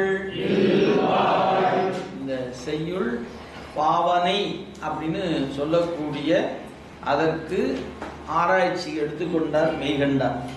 இப்போ யாராவது நமக்கு தெரிய இதை யாரையும் புண்படுத்துவதற்காக சொல்லலைங்க, இல்லை யாரும் வருத்தப்படுவதற்காக சொல்லப்படலை. அதை நீங்கள் முதல்ல புரிஞ்சுக்கணும். பெரும்பாலும் இந்த யோகத்தை பின்பற்றுகிறவர்கள் நம்மளை பார்த்து கிண்டல் பண்ணுவாங்க. கண்ணை மூடி உட்கார்ந்து தியானம் பண்ணி அப்படியே பிராணத்தில் இருக்கிறது விட்டு போட்டு கோயில் சாமி விழான்னு பூசை பிரதோஷம் சஷ்டின் ஏயா இப்படி தெரியுறீங்க, இன்னும் எல்கேஜிலேயே இருக்கிறீங்க, தாண்டியே வரமாட்டீங்களா அப்படின்னு நம்மளை பார்த்து பரிகாசம் செய்வார். அவங்களுக்கு அது வந்திருக்குது, செய்துட்டு போறாங்க. உங்களுக்கு இதான் வந்திருக்குது, பண்ணுங்க அப்படின்னு போயிட்டா பிரச்சனை இல்லை. என்ன பண்றாங்கன்னு கேட்டா, யோகம் என்பது யூனிவர்சிட்டி மாதிரியும் நாம என்ன எல்கேஜி யூகேஜியில் இருக்கிற மாதிரியும் அவங்க கருதிக்கிட்டு நம்மகிட்ட சொல்லுவாங்க, இன்னும் இந்த உருவ வழிபாட்டு விட்டு தாண்டி வர மாட்டீங்க அப்படித்தானே அப்படின்னு அவங்க சொல்வது நிறைய பேருக்கு கேட்டு இருக்கலாம், உங்களை நிறைய பேர் பார்த்து ஏளனப்படுத்தி இருக்கலாம். அப்போல்லாம் அவங்க மனதுக்குள்ள ஒரு வருத்தம் வந்துருக்கு, என்னடா இப்படி சொல்கிறாங்களே, ஏன் நான் கண்ணை மூடி தசநாதத்தையெல்லாம் கேட்டுட்டு இருக்கிறம்பாங்க. யோகத்தில் அதை பார்த்தேன், இதை பார்த்தேன், அப்படி பார்த்தேன், இப்படி பார்த்தேன், நீ என்னத்தை பார்த்த அப்படிம்பாங்க. நான் உனத்தையும் பார்க்கலையா அப்படின்ட்டு நாம் பார்த்துட்டு திரு முடிச்சுட்டு என்னமோ சொல்கிறாங்க அப்படின்னு கம்முன்னு வந்திருப்போம்.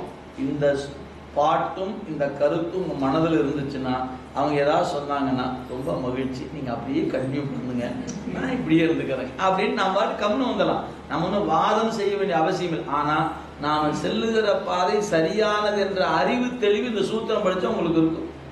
இல்லைன்னா ஒரு தடுமாற்றம் இருக்கும். நாம் ஏதோ தப்பாகத்தான் போயிட்டு இருப்போம் போல இருக்குது, அவங்கெல்லாம் சரியாகத்தான் போயிட்டு இருப்பாங்க போல இருக்குது, அவங்களுக்கு கிடைச்சது நமக்கு கிடைக்கலையேன்னு ஒரு ஏக்கமும் வருத்தம் உள்ளுக்குள்ளே வந்துடும், தன்னை போல வந்துடும். நீங்கள் இப்போ இந்த எப்படி சொல்லுவீங்க, நிறைய பேர் இருக்கிறாங்க, நான் யாராவது பேரை சொன்னாவே தப்பு, நான் சொன்னதே 2 பேர்த்து சொன்னதே தப்பு தான், சொல்லக்கூடாது. ஒரு தனிநபரை சுட்டி அவங்க இப்படிலாம் பண்ணாங்க. எங்கெல்லாம் யோகத்தின் வழியாக பயிற்சிகள் தரப்படுகிறதோ அத்தனை வேறு வேறு பேர் வச்சிருக்கிறாங்க. ஆனால் அவங்களுக்கு நூல் எதுன்னு கேட்டிங்கன்னா பதஞ்சலி யோக சூத்திரம் தான். இன்னைக்கு எந்த தவ பயிற்சி என்றாலும் சரி, யோக பயிற்சி என்றாலும் சரி, எப்படி வேணாலும் எடுத்துக்கோங்க, அந்த பயிற்சிகளில் சில பயன்கள் இருக்கிறது, மறுப்பதற்கு இல்லை. ஆனால் அந்த பயிற்சி உடம்புக்கான பயிற்சி, உயிருக்கான பயிற்சி அல்ல, மறந்துடாது. அவங்க கற்றுத்தருவதை நீங்கள் கற்றுக்கொண்டால் உடம்ப நோய் இல்லாம பார்த்துக்கிறது, ஆனா உயிரை நோய் இல்லாம பார்த்துக்க முடியாது. ஏன்? உயிருக்கான நோய் ஆணவ மலம், அந்த மலத்தை அவங்க பயிற்சி நீக்காது. ஏன்? மெய்கண்டார் சொன்னதுனால நாம சத்தியமா நீக்காதியான்னு சொல்லிடலாம். நீ அப்படி உயிருக்கான நோய் நீங்கணும்னா எங்ககிட்ட தான் வரணும்.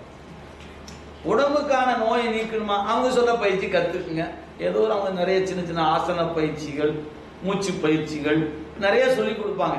அதெல்லாம் கத்துக்கிட்டீங்கன்னா நீங்க ரிலாக்ஸா இருக்கலாம், நோய் இல்லாமல் பார்த்துக்கலாம், ரொம்ப எளிமையாகும். அதுக்கு தான் அது ஆகும். நீங்க என்ன பண்ணலாம், அதை கத்துக்கிட்டு பூசி நல்லா பண்ணலாம். ஏன்? உட்கார முடியாம சிரமம் படுறோம் இல்லையா, அதனால அந்த பயிற்சி எல்லாம் கத்துட்டு வந்தீங்கன்னா நல்லா உட்காந்து 2 மணி நேரம் பூஜை பண்ணலாமே. அந்த அளவுக்கு தான் அதை வச்சுக்கணுமே ஒழிய அதை விட்டுட்டு நீங்க போய் ஐயோ அவங்க அப்படி சொல்றாங்க இப்படி சொல்றாங்க நாம இன்னும் இப்படியே இருக்கணும் அப்படின்னு தடுமாற வேண்டிய அவசியம் இல்லை. இதுக்கான விளக்கத்தை மட்டும் ஆசிரியர் விரிவா கொடுத்துருக்கிறாரு. இந்த செய்யுள்ள போய் அந்த விளக்கத்தை நம்ம பார்க்கணும். அப்படியே பாருங்க, பதவரை பாருங்க. பாவகமேல், பாவகம் அப்படின்னு சொல்லியிருக்கிறார். யோக மதத்தில் முதல்வனை பாவிக்கும் பாவனை மனம் முதலிய கருவிகளுடன் கூடி நின்று பாவிப்பது. இதான் பயிற்சி. நீங்க போய் பயிற்சி கூடத்தில் உட்கார்ந்தா என்ன தெரியுமா சொல்லுவாங்க, அப்படி நேரா உட்காருங்க, அப்புறம் நல்லா முடிஞ்சதுன்னா பத்மாசனம் போட்டு உட்காருங்க, முதுகுத்தண்டு நேரா இருக்கட்டும், அப்புறம் இப்ப நான் சொல்றது அப்படியே கேளுங்க, அப்படியே இங்க வாங்க, இந்த பாருங்க குண்டலினி சக்தி இப்படி மேல வருது பாருங்க, இங்க பாருங்க, இங்க பாருங்க, பாருங்க, அப்படியே அப்படியே மேல வந்துருச்சா, வந்துருச்சு, எல்லாரும் வந்துச்சுக்கிற நம்ம சொல்லக்கூடாது, வந்துருச்சு அப்படின்னு. ஏன் ஒரு துடிப்பு இருக்குதா, இருக்குது, அப்படியே இருங்க, அப்படியே பாவிச்சுட்டே இருங்க. எதையும் நினைக்காதீங்க, எதையும் கடவுள் அது ஒன்னத்தையும் நினைக்காது, அந்த துடிப்பை மட்டுமே நினை. இப்படிலாம் பயிற்சி உண்டுங்க. அப்ப அவங்க சொல்லி தரும்போது அவங்க சொல்லுகிற முறையில அந்த உயிர் துடிப்பு, நீங்க ஒண்ணும் வேண்டாம், இந்த மூக்கினுடைய நுனி இருக்குது இல்லைங்களா, இந்த நுனியை இப்படி பார்த்துட்டு கண்ணை மூணு நீங்க துடிச்சுக்கிட்டே நிற்கும், நீங்க உணரலாம். இதுதான் அவங்க பயிற்சி கற்றுத்தரு முதல் பாடம். அதுதான். எப்படி நேரா முன்னு உட்காந்துக்க, மூக்கு நுனியை அப்படியே பார்த்துக்கிட்டே இரு, பார்த்துட்டு கண்ணை அப்படியே மூடிக்க. இப்போ உனக்கு பார்வை 2 எங்க இருக்கணும், மூக்கு நுனியில இருக்கணும், இருந்துச்சுன்னா இங்க துடிக்கிறது தெரியும். அது நாம சொல்றோம், அதுதான் சாக்கரம். அப்புறம் அதுல நின்றுட்டே இருந்தா என்ன தெரியுமா, கொஞ்ச நேரத்துல சாக்கரம் சொப்பனத்துக்கு போயிடும், சொப்பனம் சுளுத்தி போயிடும். நீங்க நிறைய பேர் கவனிச்சு பாருங்க, தியானத்தை உட்கார்ந்துருப்பான், இல்லையா, அவரு சுளுத்தி போயிட்டா நமக்கு தான் தெரியும், அவரு தியானத்தில் இருக்கிறவங்க அவருக்கு தான் தெரியும். இதான் உள்ளக்கூடிய நிலைமைங்க. நம்ம அவர்கள் பரிகாசிக்கிறாங்க, நாம பரிகாசிக்க வேண்டியதில்லை. ஆனால் அது ஒரு தனி நிலை. அவர்களுக்கு பாவனையே பயன் தரும். நான் அதாவது மனத்தால பாவிக்கலாம், மனத்துக்கு அகப்படுவான், மனத்துக்கு அகப்படாது. 2 வகையான கருத்து. அதாவது மாயாவாதிகள் ஒரு கருத்து சொல்ல அதுக்கு ஒரு மறுப்பு சொன்னோம், நையாளிகர் ஒரு கருத்து சொன்னோன்னே அது மறுப்பு சொன்னோன்னே யோக மதத்தினர் சொன்னாங்க அதுக்கு தாங்க நாங்க சொல்றோம், யோகத்தினால இறைவனை பெறலாம், யோகத்தினால் இறைவனை பெறலாம். சரி, யோகம்னா எப்படியா செய்வ? யோகம் என்பது மனத்தால் பாவிக்கப்படுவது அப்படின்னு சொன்னான். ஓஹோ, மனத்தால் பாவிக்கப்படுவதா? அப்பனா அப்ப நான் கேட்கிற கேள்விக்கு பதில் சொல்லணும். நீங்க கண்ணை மூடி உட்கார்ந்துக்கிட்டு மனத்தை கொண்டு பாவிப்பீர்களா, மனம் இறந்து பாவிப்பீர்களா? மனம் கொண்டு பாவிப்பேன். மனம் என்பது பாச கருவி, அந்த அசத்து பொருள் அது. எனவே அது எதை காட்டாது? பரம்பொருளை காட்டாது. அப்படின்னா ஓ அப்படி சொல்ல வரீங்களா? அப்புறம் மனம் இறந்து பாவிப்பேன்னு வச்சுக்கலாமா? அப்படின்னா மனத்தை விட்டு விட்டா உனக்கு நிகழ்வது என்ன? மனத்தோடு கூடுனா தான் நினைப்பு இருக்கும், மனத்தை விட்டுட்டினா உனக்கு அது நினைப்பே இல்லையே, அப்ப அங்க நிகழ்வது என்ன என்ற கேள்வி இருக்கு.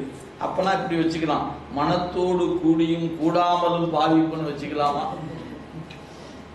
இப்படி எல்லாம் தர்க்கம்ங்க. இதெல்லாம் நான் நீங்களும் பேசல. அன்னைக்கு யோக சூத்திரத்தை கொடுத்த பிறகு மெய்கண்டாருடைய மாணாக்கர்கள் இதை பேசி இருக்கிறார்கள். மெய்கண்டாரே இதை பேசி இருக்கிறார். இப்படி சிந்தித்தா இது வரும், இப்படி சிந்தித்தா இன்ன குற்றம் வந்துடும். எனவே யோக பாவனைகளுக்கு இறைவன் அப்பாற்பட்டவன், யோகத்தால் இறைவனை அடைய இயலாது. முடிந்த செய்தி அதுதான். கீழே பாருங்க, நம்ம இந்த செய்யுளை படிப்பதற்கு முன்னாடி கீழே கொடுத்துருக்கிறார் பாருங்க, ஆசிரியர் கொடுத்த விளக்கத்தை படிச்சுட்டு மேலே போகலாம். கீழே பாருங்க, அதாவது 1, 2 எண் போட்டிருக்கிறாரு, அந்த பத்திக்கு மேலே பாருங்க. பதஞ்சலர் என்பவர் இறைவன் தியானம் முதலிய பாவனைகளால் அறியக்கூடியவனே என்று கூறினார். பதஞ்சலர் என்று சொல்லக்கூடிய ஒரு முனிவர், அவரும் முனிவருங்க, சாதாரண ஆள்லாம் இல்லை, அவர் ஒரு முனிவர் தான். அந்த முனிவர் சொன்னார், பதஞ்சலி யோகத்தை பின்பற்றுவோர் பாதஞ்சலர் எனப்படுவர். அந்த சூத்திரத்தை பின்பற்றுவதனால பாதஞ்சலர் என்று சொல்லப்படுவர். யோக நூலில் பாவனை 4 வகையாக கூறப்படுகிறது. யோக நூலை நீங்க எடுத்து பதஞ்சலி யோக சூத்திரத்தை எடுத்து படிச்சீங்கன்னா யோகம் என்பது 4 கூறுகளாக சொல்லப்படுகிறது. என்னென்ன கூறு? 1 பாருங்க, இறைவன் மனம் முதலிய கருவியோடு சேர்ந்து நின்று பாவிக்கப்படுவது. இது அவங்க சொல்கிற முதற் கூறு. நீங்க மனம் முதலிய கருவியோடு கூடி பாவித்தல் என்றால் அறிவினால் அறியக்கூடிய சுட்டுப்பொருளாயிருந்து இறைவன் அசத்தாவான். எனவே மனத்தால் பாவிக்கப்படுபவன் என்று சொல்வீர்களானால் மனம் என்பது பாசக்கருவி, பாசக்கருவியால் அறியப்படுவது பாசப்பொருளாக இருக்கும்படி பதிப்பொருளாக இருக்காது. எனவே அந்த கருத்துக்கு மறுப்பு சொன்னார் மெய்கண்டார். இந்த மறுப்பு புரிதான் பாருங்க. அவங்க சொன்னது என்னன்னா, இறைவன் மனத்தால் பாவிக்கப்படுபவன் அப்படின்னாங்க. ஆசிரியர் சொன்னாரு, மனம் என்பது பாசக்கருவி, எனவே மனத்தால் பாவிப்பேன் என்று சொன்னால் அது அசத்தாய் விடும் என்று மறுத்து சொன்னார். அப்படின்னா இப்படி வச்சுக்கலாமா? 2வது பாருங்க, கருவிகளோடு சேராமல் நின்று கருவிகளை நீங்கி பாவனையை கடந்து பாவிக்கப்படுவது 2வது பிரிவு. கருவிகளை கடந்து, அதான் சொல்றார், நீங்கி கருவிகளை நீங்கி பாவனையை கடந்து பாவிக்கப்படுவது என்றால் கருவிகளை நீங்கிய போது எதனையும் அறிய முடியாது. நம்ம தூங்க போகும்போது என்ன பண்றோம்? கருவியும் தொடர்பு விட்டுட்டோமா இல்லையா? எதையாவது அறிஞ்சோமா? ஒண்ணுமே இல்லை. அப்ப நீங்க மனம், புத்தி, சித்தம், அகங்காரம், இந்த 4 கருவியை விட்டு நீங்கன்னா நம்ம எங்க போயிடுறோம்? உறக்கத்துக்கும் பேருறக்கத்துக்கும் உயிர் படங்களுக்கும் போயிடறோமா இல்லையா? அப்ப அங்க அறிதலே நிகழவில்லை. அப்படி இருக்கும்போது நீ கண்ண மூடி உட்கார்ந்து மனத்தை விட்டுட்டேன்னு சொன்னீங்கன்னா நீ பாவனைக்கு அப்பாற்பட்டு மனத்தோடு கூடினா தான் தப்புங்கிறீங்க. எனவே மனத்தை விட்டுட்டேன்னா நீ எந்த ஒன்றையும் அறிய இயலாது என்று அந்த கருத்து மறுக்கப்படும். ஆதலால் இறைவனும் அறிய முடியாத பொருளாய் பயன்படாமல் போயிடுவான். என்னங்க, மனத்தோடு கூடி பாவிப்பேன்னு சொன்னா அசத்தாயிடுவாங்க. சரிங்க, மனம் இறந்து பாவிப்பேன் என்று சொன்னான் அவன் என்ன ஆயிடுவான்? அந்த மனம் இறந்த பாவனைக்கு அவன் பயன்படாத பொருளா போயிடுவான். சரி, 3வது பாருங்க, கருவிகளோடு கூடியும் கருவிகளோடு கூடாமலும் இருவகையும் இன்றி உறுதியாய் சொல்ல இயலாத அனிர்வசனம் என்று பாவிக்கலாம் என்றால், அப்படி பாவித்தால் இறைவன் சூனிய பொருளாயிடுவான். ஏன்? அறியப்படும் பொருளோ அறியப்படாத பொருளோ, அறியப்படும் பொருளும் அல்ல அறியப்படாத பொருளும் சூனியம்னு பேரு. அப்படி அந்த பாவனை சூனிய பாவனையாக போய்விடும். அடுத்து 4வது கருத்து. சரிங்க, அந்த பாவனை எப்படின்னு கேட்டா, எட்டாத பொருள் எட்டியதாக பாவித்தல். கீழே பாருங்க, பாவனைக்கு எய்தா பொருளை எய்தியதாக கொண்டு கற்பனையில் பாவிக்கலாம் என்றால் அவ்வாறு பாவிப்பது வெறும் போலி பாவனையாக பயனற்றதாகிவிடும், எவ்வித பயனும் இல்லை. அப்ப இன்னைக்கு யோக சூத்திரத்துல அவங்க பாவிக்கப்படுகிற பாவனைகள் இந்த 4 கூறுல ஏதாவது ஒன்று. மனத்தோடு கூடி பாவித்தல், அல்லது மனம் இறந்து பாவித்தல், இன்னது என்று சொல்ல வாராது பாவித்தல், அல்லது எய்தியா எட்டாத பொருள் எட்டியதாக பாவித்தல். இந்த 4ம் எதில் இருக்கிறது? யோக சூத்திரம் என்கிற மூல நூல் இருக்குது, மறந்துடாதீங்க. நீங்க எங்கூட்ட பேசுற ஆட்களுக்கு இந்த செய்தி தெரியுமான்னு தெரியாது. நீங்க சொன்னீங்கன்னா அப்படிலாம் இல்லையே, அப்படிலாம் இல்லையாம்பாங்க. உன் புத்தகத்துல என்ன பாருங்க, எடுத்துட்டு வான்னு பாருங்க. அப்படி பார்த்தீங்கன்னா தான் இந்த வேறுபாடு நமக்கு புலப்படும். எனவே யோக சூத்திரத்தை கொடுத்த முனிவர் மனம் கொண்டு பாவிக்கலாம், மனம் இறந்து பாவிக்கலாம், மனத்தோடு கூடியும் கூடாமலும் பாவிக்கலாம், எய்தாத பொருள் எய்தியதாக பாவிக்கலாம் என்று பாவிப்பதை 4 வகையாக பதஞ்சலி சூத்திரம் வகுத்து கொடுத்திருக்கிறது. எனவே இந்த 4 வகையால் பாவித்தலும் பயன் தராது என்பதை மெய்கண்ட தேவநாயனார் உணர்த்துகிறார். அப்ப நாம கேட்கலாம், நீங்க இந்த அகப்பூசைன்னு ஒண்ணு உட்கார்ந்து கண்ணை மூடி உட்கார்ந்துட்டு பண்றீங்களே, நீங்க என்ன பாவிக்கிறீங்க? ஐயா, அது அருளால் பாவித்தல், மறந்துடாதீங்க. இது இந்த பாவனைலாம் இல்லை, அங்க பாவிப்பது திருவருள் துணை கொண்டு பாவிக்கணும். அப்பதான் அந்த பாவனை பயன் தரும். நீங்க நான் பாவிக்கிறேன், நான் பூசை பண்ற நினைச்சா பயன் இல்லை. திருவருளை வேண்டி திருவருளே அறிவுக்குள்ள கண்ணான் என்று இந்த வழிபாட்டை அவனே செய்கிறான் என்று தத்துவ அதீதமாக 36 தத்துவம் கடந்த பெருமானை அந்த மனம் என்ற இந்த இங்கிருந்து எடுத்துக்கொண்டு வந்து 36 தத்துவத்தை கடந்த இடத்துல பாவிக்கிறோம். பாவிப்பு என்பது சிவோகம் பாவனை என்று பெயர். சிவம் அகம் பாவனை, சிவோகம் பாவனை. அவன் என்னுள் இருக்கிறான், அவன் என்னுள் இருக்கிறான், அவன் என்னுள் இருக்கிறான் என்று பாவித்தல். சிவம் கூட்டல் அகம் பாவனை. சிவம் என்னுள் இருக்கிறது என்று அவன் என சிவனே நான் பாவிப்பது. நமக்கு அதுல சிவம் அகம் பாவனை, சிவோகம் பாவனைன்னு பேருங்க. எனவே இந்த அகப்பூசையில் செய்யப்படுகிற பாவனை வேறு, யோக சூத்திரம் சொல்லுகிற பாவனை வேறு. எனவே நாம தெளிவா தெரிஞ்சுக்கலாம். அவர்கள் என்ன நிலையில் இருந்தாலும் நாம தடுமாற வேண்டியது இல்லை என்பதை இந்த வெண்பா நமக்கு உணர்த்து. இப்ப பதவுரை பாருங்க. பாவகமேல் யோக மதத்தில் முதல்வனை பாவிக்கும் பாவனை மனம் முதலிய கருவிகளுடன் கூடி நின்று பாவிப்பது என்றால், மனத்தோடு கூடி பாவிக்கலாம் என்றால் தான் அசத்தாம்.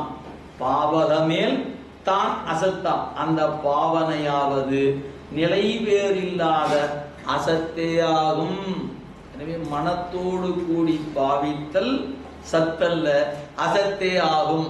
முதல் கூறு. 2வது பாவனாதீதம் என்றால் இல்லைங்க, மனம் கடந்து நான் பாவிப்பேன் என்று சொன்னால் அதான் பாவனாதீதம் எனின் கருவிகளை நீங்கி செய்யும் பாவனை என்றால் பாவகமா. கருவி நீங்கிய போது அறியாமையே உண்டாகும். அறிவு என்ற விளங்காது, அறியாமையே உண்டாகும். எனவே பயனில்லை, வெறும் பாவனையே ஆகும்.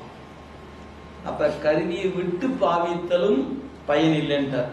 சரி, அன்று எனில் கருவிகள் கூடவும் இல்லை நீங்கவும் இல்லை, இரண்டும் இல்லாமல் சொல் கொணாத அனிர்வசன நிலையில் பாவிக்கப்படுவது என்றால் பாழ் அது ஆம், சூனியமாக அப்பொருள் ஆகும்.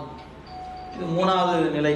4வது பாவகத்தை, அதாவது பாவனைக்கு எட்டாத மெய்ப்பொருளை பாவித்தல் எண்ணில் பாவனைக்கு எய்தியதாக வைத்து கற்பனை செய்து பாவிக்கலாம் என்றால் அதுவும் பாவகமாம், அதுவும் பயனில்லாத செயலாகும். அப்ப முதல்வனை எப்படிதாங்க பாவிப்பது? தன் அருளால், முதல்வன் திருவருளால் பாவிப்பது, பாவிக்கப்படுவது பரம், மேலான பரம்பொருள். அது என்ன ஆகும்?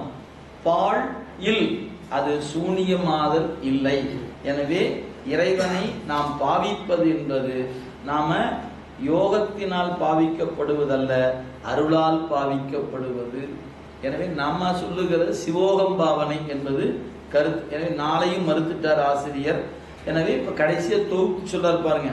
அதாவது கடைசி பத்தி, இந்த செய்யுள் வெண்பாவுக்கான கடைசி பத்தி பாருங்க. கருவிகளோடு கூடி பாவித்தல், இரண்டாவது கருவிகளோடு கூடாது பாவித்தல், மூன்றாவது இரண்டு வகையும் இல்லாமல் பாவித்தல், நாலாவது பசித்தவன் உண்டதாக நினைந்து கொண்டு பொய்யாக பாவித்தல் என பாவித்தல். இத்தகு 4 வகையால் பாவித்தலும் தவறு. சைவ சித்தாந்த அடிப்படையில் அவை முழுமை பெறுவது அல்ல. சரி, 4 வகையான பாவித்தலுக்கு வாராமை பற்றி இறைவன் பாழ் பொருள், அதாவது சூனியம் ஆக மாட்டான். இறைவனை அவன் திருவருள் துணை கொண்டே பாவிக்க வேண்டும் என்பது கருத்து. சிவசமவாதிகள் இறைவன் ஆன்மாவின் அறிவுக்கு விளங்கி தோன்றுவான் என்பர். இறைவன் ஆன்மாவின் அறிவுக்கு விளங்கி தோன்றுவான் என்பது சிவசமவாதியின் கருத்து. எனவே அவ்வாறு சொல்லக்கூடிய கருத்துக்களை எல்லாம் மறுத்து அருளை அன்றி அவனை காண இயலர். அருள் கொண்டுதான் காணலாம், அருளை விடுத்து காண இயலர். இப்ப 2ஆம் கூறு எடுத்துக்கொண்டவர் சிவசத்தாம் என 2 வகையும் இசைக்கும் மண்ணுலகேன்னு எடுத்துக்கொண்ட ஆசிரியர் அங்க 3 வகையான மறுப்பை இதுவரைக்கும் சொல்லியிருக்கிறார். மனத்தோடு இறைவன் மனத்துக்கு அப்பாற்பட்டவன் என்று மாயாவாதி சொல்ல, இல்ல இல்ல அவன் மனத்தோடு அப்பாற்பட்டவன் என்ன அகப்படாதவனா இல்லை, விளங்கி தோன்றுவான்னு சொன்னார். அடுத்து சொன்னா மனம் முதலான கருவிகளை உலகப் பொருளை போல அவனையும் காணலாம்னு சொல்லும்போது, இல்லப்பா அவன் காணுகிற பொருள் அல்ல, கடந்து நிற்கிற பொருளா நிற்கிறான்னு மறுப்பு சொன்னார்.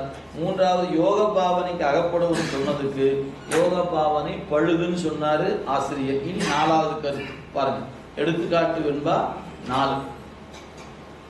அரிய 2 அல்லன் ஆங்கு அறிவு தன்னால் அறியப்படான் அறிவின் உள்ளான் அறிவுக்கு காட்டாகி நின்றானை கண் அறியா மெய் என்ன காட்டாது அறிவு அறிந்து கண்டு. இந்த பாடல்ல ஆசிரியர் நமக்கு உணர்த்துகிற செய்தி என்ன அப்படின்னு கேட்டா, இங்க சிவசமவாதி என்று சொல்லக்கூடிய ஒருவர் அவருடைய கருத்தை மறுத்து அவருக்கும் அந்த மறுப்பை சொல்லி சித்தாந்த கோட்பாட்டை நிலைநாட்டுகிறார் ஆசிரியர். அப்படியே பாருங்க. அரிய 2 அல்லன், அதாவது ஆன்மா தன் அறிவால் அறிவதற்கு முதல்வன் அவ்வான்மாவின் வேறல்லன். அவ்வான்மாவின் வேறல்லன் எங்க இருக்கான்? அறிவின் உள்ளான்.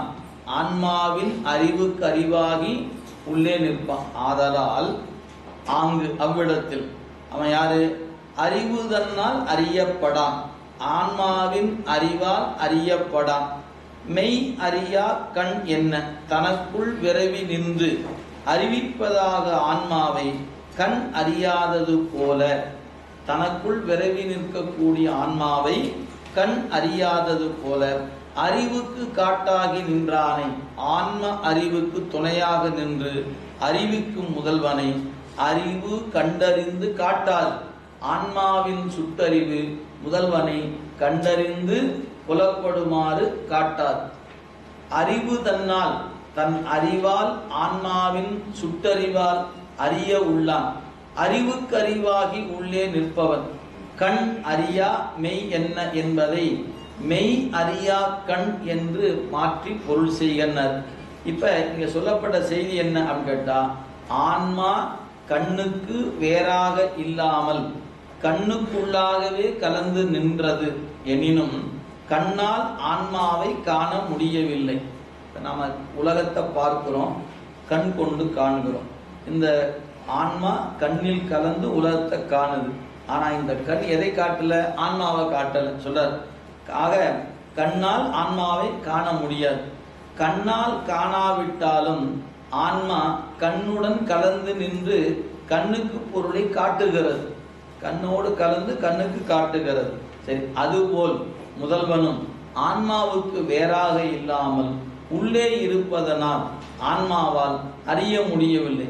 ஆன்மாவால் அறியாவிட்டாலும் முதல்வன் ஆன்மாவினுள் கலந்து நின்று பொருளை உணர்த்துகிறான் என்பது வெண்பாவினுடைய கருத்தாகும். அகச்சமயங்கள் 6னுள் சிவசமவாதம் என்பது ஒன்று. சிவசமவாதம் அப்படின்னு நானும் சிவம் நீயும் சிவம் அப்படின்னு சொல்வது சிவசமவாதம். பாசத்தின் நீங்கிய ஆன்மா முக்தி அடையும் போது சிவத்துடன் சமமாகிவிடும். நீங்க உடம்போடு இருக்கிற வரைக்கும் அது பாசம், உடம்பை விட்டாச்சுன்னா பாச நீக்கம். எனவே நீங்கிய நிலையில உயிரும் சிவம் ரெண்டும் ஒண்ணுதான். ஏன் நீயும் பாசம் இல்லாதவன் நானும் பாசம் இல்லாதவன், 2 பேரும் ஈக்குவல் அப்படின்னு சொல்வது சிவ சமவாதியினுடைய கோட்பாடு. அது சொல்றார் சமவாதி. பாசத்தின் நீங்கிய ஆன்மா ஞான சொல்றார் ஆன்ம ஞானம் பதிஞானத்தோடு ஒத்திருக்கும். அந்நிலையில் ஆன்மா தன் ஞானத்தினால் பதியை அறியும். ஆன்மா பதிஞானத்தால் மட்டும் அறிவான் என்பது பொருந்தாது என்பது சிவசமவாதி சைவருடைய கருத்து. அவருக்கு மறுப்பு கூறுவதே வெண்பாவாகும். இறைவனை பதிஞானத்தை விடுத்து வேற எந்த வகையாலும் அறிய இயலாது என்பதுதான் சித்தாந்த கருத்து. அவங்க சொன்னாங்க பாசம் நீங்கின உயிரிடத்துல அங்கு பாசம் இல்லை என்பதனால ஆன்மா தன் அறிவு கொண்டே காண முடியும் இறைவனை அப்படின்னு அவங்க சொன்னாங்க. அதை மறுத்தார் ஆசிரியர். எனவே முதல்வன் ஆன்மாவால் அறியுமாறு ஆன்மாவுக்கு வேறாக நிற்பவன் அல்லன். ஆன்மாவின் அறிவுக்குள்ளே அறிவாகி நிற்பான். சுட்டி அறியும் ஆன்ம அறிவு முதல்வனை ஆன்மாவுக்கு காட்டாது. தன்னுள் இருந்து காட்டுகின்ற ஆன்மாவை காண்பதில்லை கண்.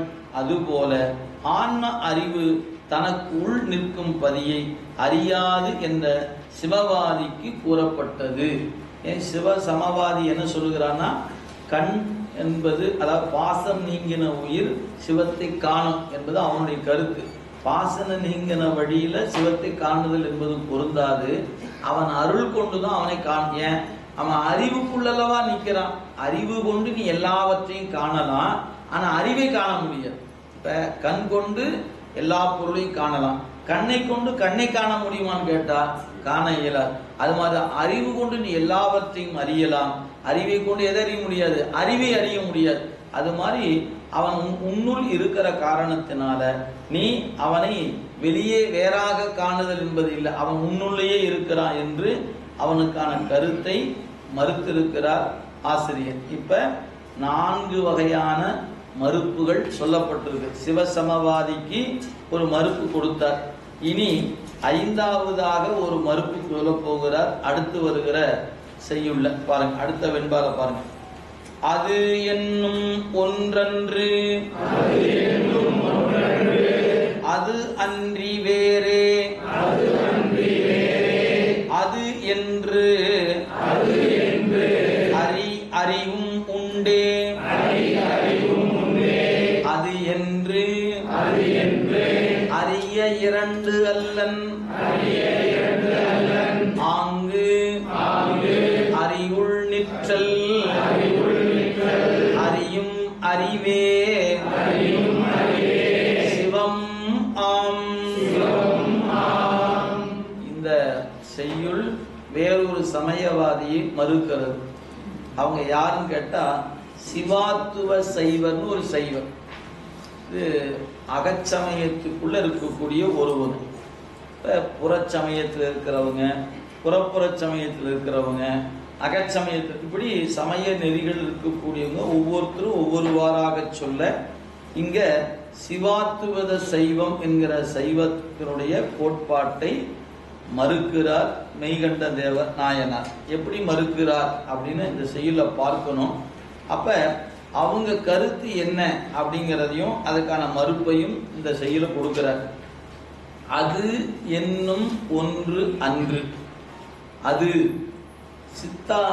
சத்தாகிய சிவம் அனிர்வசனமாக மாயாவாதிகளால் அது என்று கூறப்பெறுகின்ற ஒரு சூனிய பொருள் அன்று. மாயாவாதிகள் என்று சொல்லக்கூடியவங்க நம்ம சொல்றோம் வேதாந்தம் சொல்ல முடியுங்களா? வேதாந்த வழக்கு தான் மாயாவாதிகள் என்று சொல்லக்கூடிய பிரிவு. அவர்கள் பிரம்மத்தை அது என்பார்கள், ஆன்மாவை இது என்பார்கள். இது அதை பார்க்க போச்சு. நாமளாக என்ன சொல்லுவோம்? நான் கோயிலுக்கு போனேன், பெருமானை பார்த்தேன் அப்படின்னு நாம சொல்லுவோம். இது அதை பார்க்க போச்சு. அது எது? அதுதான் அது, இல்லைங்களா? அது இறைவனை அவங்க அது என்றுதான் சொல்லுவாங்க, ஒழிய வேறு சொல்ல மாட்டாங்க. ஆனால் சொன்னார், அது என்னும் ஒன்று அன்று சத்தாகிய சிவம் ஏன் சொல்லுக்கு வாராது. அனிர்வசனமாகிய மாயாவாதிகளால் அது என்று கூறப்படுகிற ஒரு சூனிய பொருள் அன்று. அவங்க சொல்றாங்கல்லவா சூனிய பொருள், அதெல்லாம் இல்லப்பா. சரி, அது அன்றி அறியப்படுவதாகிய அந்த பொருளே அல்லாமல் வேறே அதனின் வேறாக அது என்று மனம் மொழிகளுக்கு எட்டாமல் நிற்பதொரு பொருள் என்று, மனம் மொழிகளுக்கு எட்டாமல் நிற்பதொரு பொருள் என்று அறியும்.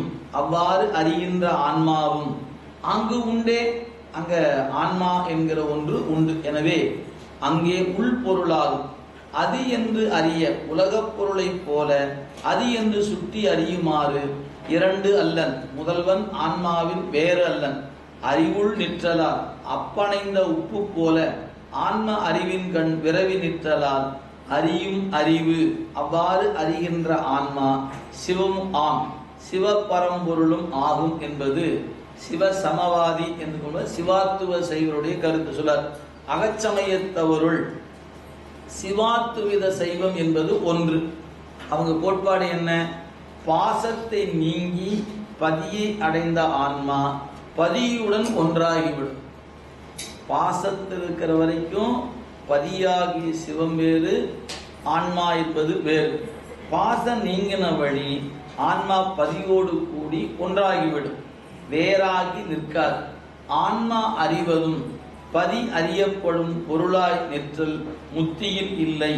அதனால் முத்தியில் ஆன்மா சிவனை அவன் அருளால் உணர்ந்து அனுபவிக்கும் என்பது பொருந்தாது. சைவ சித்தாந்த கோட்பாடு என்னன்னு உண்மை விளக்கம் படிக்கும் போதே நாம் படித்தோம்.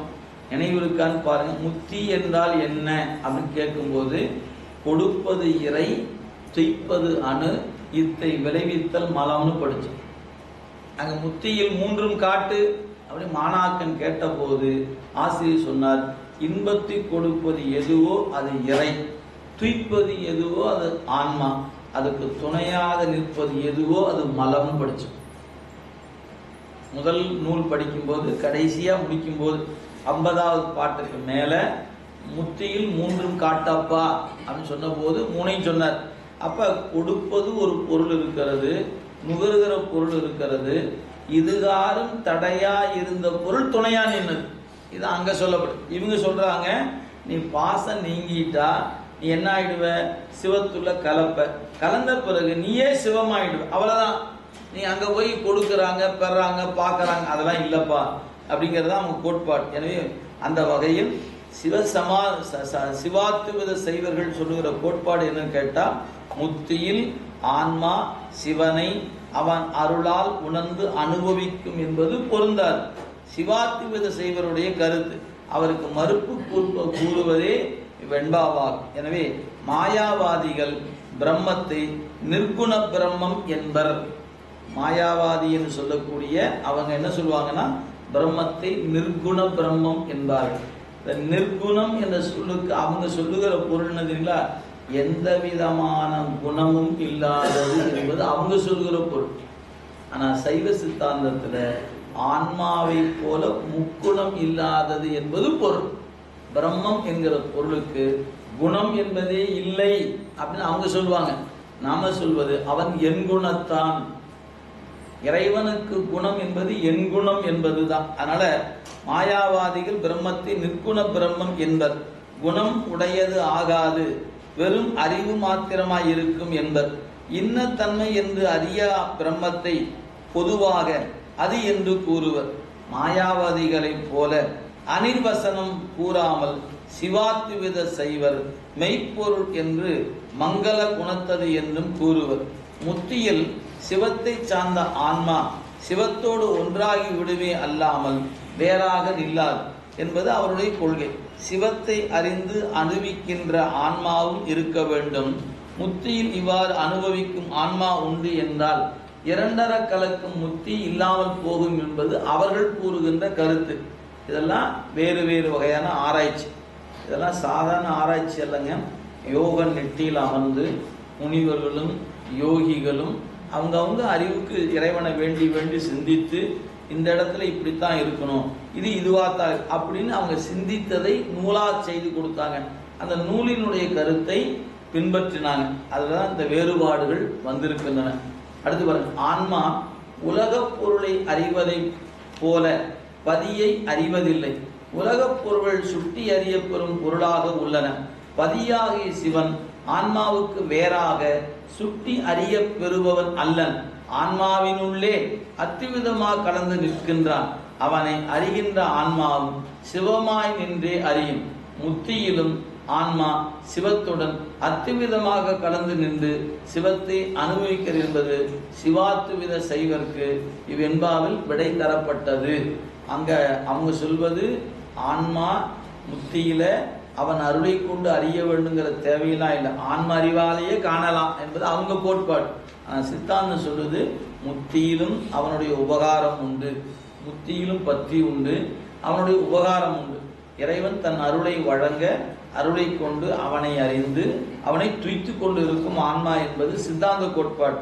எனவே இவ்வாறு இந்த செய்யுள்ள இந்த மறுப்பு சொல்லப்பட்டது. இப்போ 5 வெண்பா கொடுத்திருக்கிறாருங்க. 5 வெண்பாயிலும் 5 வகையான மறுப்பு சொல்லப்பட்டிருக்கிறது. ஏன்னு கேட்டால் அவங்க மாயாவாதிகள், யோக சூத்திரத்தை பின்பற்றுபவர்கள், சிவாத்துவித செய்வர்கள், நையாயிகர், இப்படிப்பட்டவங்க பிரம்மத்துக்கும் ஆன்மாவுக்கும் தொடர்பு சிந்திக்கும் போது வேறு வேறு வகையாக சிந்தித்தாங்க. இதுவாறு சொல்லப்பட்டவையெல்லாம் ஒரு கடைசியாக ஒரு வாரம் கொடுத்திருக்கிறார் பாருங்க. 6ஆம் நூற்பா 2ஆம் கூறில் அமைந்த 5 வெண்பாக்களும் முறையே யாரை யாரையெல்லாம் மறுத்திருக்கிறது? மாயாவாதிகள், நையாயிகர், பாதஞ்சலர், சிவசமவாத சைவர், சிவாத்துவித சைவர் ஆகியோரை மறுத்து சிவத்தின் உண்மை கூறப்பெற்றது. எனவே இந்த பகுதியில் சொல்லப்பட்டது சிவம் என்கிற பொருள் பதியின் இலக்கணத்தை சொல்லுகிறார். பதிப்பொருள் எது, பதிப்பொருள் எது என்று ஆராய்ந்த போது மாயாவாதிகள் ஒருவாறு சொன்னாங்க, சிவாத்துவித செய்வர் ஒருவாறு, இப்படி அவங்கவுங்க ஒவ்வொரு வகையா சொன்னாங்க. எல்லாவற்றையும் எடுத்துக்கொண்டு அவங்க கருத்துக்கு மறுப்புரை சொல்லி சைவ சித்தாந்த கோட்பாடு இதுதான், இதுவே இறை, இதுவே பதிப்பொருள் என்பதை மெய்கண்டார் இங்க நிலைநாட்டுகிறார். அப்படி கீழே கடைசி பத்தி பாருங்க. இவ்வெண்பாக்கள் 5 முறையே: 1. வாக்கு மனாதீதம் என்றல் பொருந்தும், கோசரம் என்பது பொருந்தாது என்னும் மாயாவாதிகளையும். நம்ம தனித்தனியா வெண்பாவா படிச்சுட்டு வந்தோம். ஒவ்வொரு வெண்பாவுக்கும் ஒன்னொன்னு சொன்னாங்க. சிலருக்கு புரிஞ்சிருக்கலாம், சிலருக்கு புரியாம போயிருக்கலாம். பாட்டு புரியலன்னு பரவாயில்ல, இந்த பத்தியில் இருக்கிறதோ புரிஞ்சாச்சு. அப்ப அந்த பாட்டுல 1, 2, 3, 4, 5 போட்டுக்கிறா இல்லைங்களா? இப்போ 1ன்னு போட்டுக்கிட்டீங்கன்னா இறைவன் என்பவன் வாக்கு மனாதீதம் என்றல் பொருந்தும், கோசரம் என்றல் பொருந்தாது என்னும் மாயாவாதிகளையும். இது முதல் வெண்பா. 2வது, கோசரம் என்றல் பொருந்தும், வாக்கு மனாதீதம் என்றல் பொருந்தாது என்ற நையாயிகரையும் 2வது வெண்பா. 3வது, முதலியோரையும். 3வது, பாவனைக்கு கோசரமாம் என்னும் பாதஞ்சலரையும் 3வது வெண்பா. 4வது, ஆன்ம ஞானத்திற்கே கோசரம் என்னும் சிவசமவசா செய்வதையும். முத்தியில் சிவமே அன்றி உயிரென்ற வேறின்மை உயிருக்கு கோசரமாறு யாண்டை என்னும் சிவாத்துவித செய்வர் முதலியோரையும் மறுத்து. இப்ப 5 வகையான மறுப்பு சொல்லிட்டார். எனவே அதுக்கெல்லாம் கடந்து நீங்க என்னதான் சார் சொல்ல வரீங்க? 5 பாட்டு கொடுத்தீங்க, 5 பேர் சொன்னான்னு சொன்னீங்க, பிறகு நீங்க என்னதான் சொல்ல வரீங்க அப்படின்னு கேட்டா இப்பதான் முக்கியமான கருத்து நாம விளங்கிக் கொள்ள வேண்டியது. வாக்கு மனாதீத கோசரமாய் நிற்கும் இயல்பு வலியுறுத்தி ஒரு பொருள் மேல் வந்தவாறு காண்க. அதாவது அதீதமாயும் இருப்பான், கோசரமாயும் இருப்பான். ஒருவாற்றால் அறியப்படாதவனாயும் ஒருவாற்றால் அறியப்படுபவனாயும் இருக்கிற பொருள் எதுவே அதுவே சிவம். அப்ப அறியப்படாதவாறு எவ்வாறுன்னு கேட்டா பசு பாச ஞானங்களால் அறியப்படாமையும் பதிஞானத்தினால் அறியப்படுபவனுமே பதியாகிய சிவம். எனவே இறைவனை அறியலாமா அறிய முடியாதா என்ற கேள்விக்கு அவனை அவன் அருளால் அறியலாம், அவனை அறிவால் அறியலாமான்னு கேட்டா ஒருபோதும் அறிய இயலாது என்பதுதான் 6ஆம் நூற்பாவில் சொல்லப்பட்ட செய்தி. எனவே அருள்வயப்பட்டால் அன்றி சிவமாகிய செம்பொருளை அறிந்து அனுபவிக்க இயலாது. எனவே நாம அருள்வயப்பட வேண்டும் என்பதைத்தான் ஆசிரியர் அறிவுறுத்துகிறார். அந்த அருளை எப்படி பெறுவது? அதற்குத்தான் பிறகு வருகிறது சாதனை. சாதனை இயல் அப்படின்னு தொடங்க போகிறார். இப்ப இதுகாலம் சொல்லப்பட்டவை ஆராய்ச்சி பகுதி. இன்னும் சொல்ல போனா 7ஆம் நூற்பா கூட ஆராய்ச்சி தான். ஆராய்ச்சினா ஆராய்ச்சியாக எடுத்துக்கொண்ட 6 நூற்பாக்களுடைய முடிவு என்ன? நீங்க இதுவரைக்கும் படிச்சோமே, 1 அதனோடு இயவுடைய 6ஆம் நூற்பா, 2 அதனோடு இயவுடைய 5ஆம் நூற்பா, 3 அதனோடு இயவுடைய 4ஆம் நூற்பா, இப்படி 6 நூற்பா படிச்சுக்கிறோம். பதி பதியின் இலக்கணம், பசு பசுவின் இலக்கணம், பாசம் பாசத்தின் இலக்கணம். சரி, இத்தனையும் படிச்ச நீங்க இப்ப நான் ஒரு கேள்வி கேட்க போறேன், முடிவுக்கு வாங்க அப்படின்னு சொல்லுகிற இடமாக 7ஆம் நூற்பாவானது அமைய பெற்றிருக்கிறது. அந்த நூற்பாவினுடைய கருத்தை உணவுக்கு பிறகு நாம் சிந்திப்போம் என்று சொல்லி காலை அமர்வை இறைவனுடைய கருணையினால இந்த அளவில் நிறைவு செய்திருக்கிறோம். மறந்துடாதீங்க, செய்யுள்ள படித்த கருத்து உங்க அறிவுல நிக்கலினா கடைசி பத்தியால் நினைவு வைத்துக் கொள்ளுங்க. மாயாவாதிகள், நையாயிகர், யோகசாரர், சிவத்துவ சைவம், அப்புறம் அந்த சிவ சமவாதி, இந்த 4-5 பேரையும் மறுத்து அதற்குரிய கருத்தையும் கொடுத்திருக்கிறார். பாடல்ல நமக்கு புரியலனா கூட கொடுத்திருக்கிற விளக்க உரையை மனதில் வைத்துக் கொண்டால் இறைவன் மனத்துக்கும் வாக்குக்கும் ஒருவாறு அகப்படுதலும் ஒருவாறு அகப்படாதலும் 2 வகையும் அவனுக்கு உண்டு என்பதை ஆசிரியர் நிலைநாட்டி இருக்கிறார் என்பதை சொல்லி காலை அமர்வை நிறைவு செய்கிறோம்.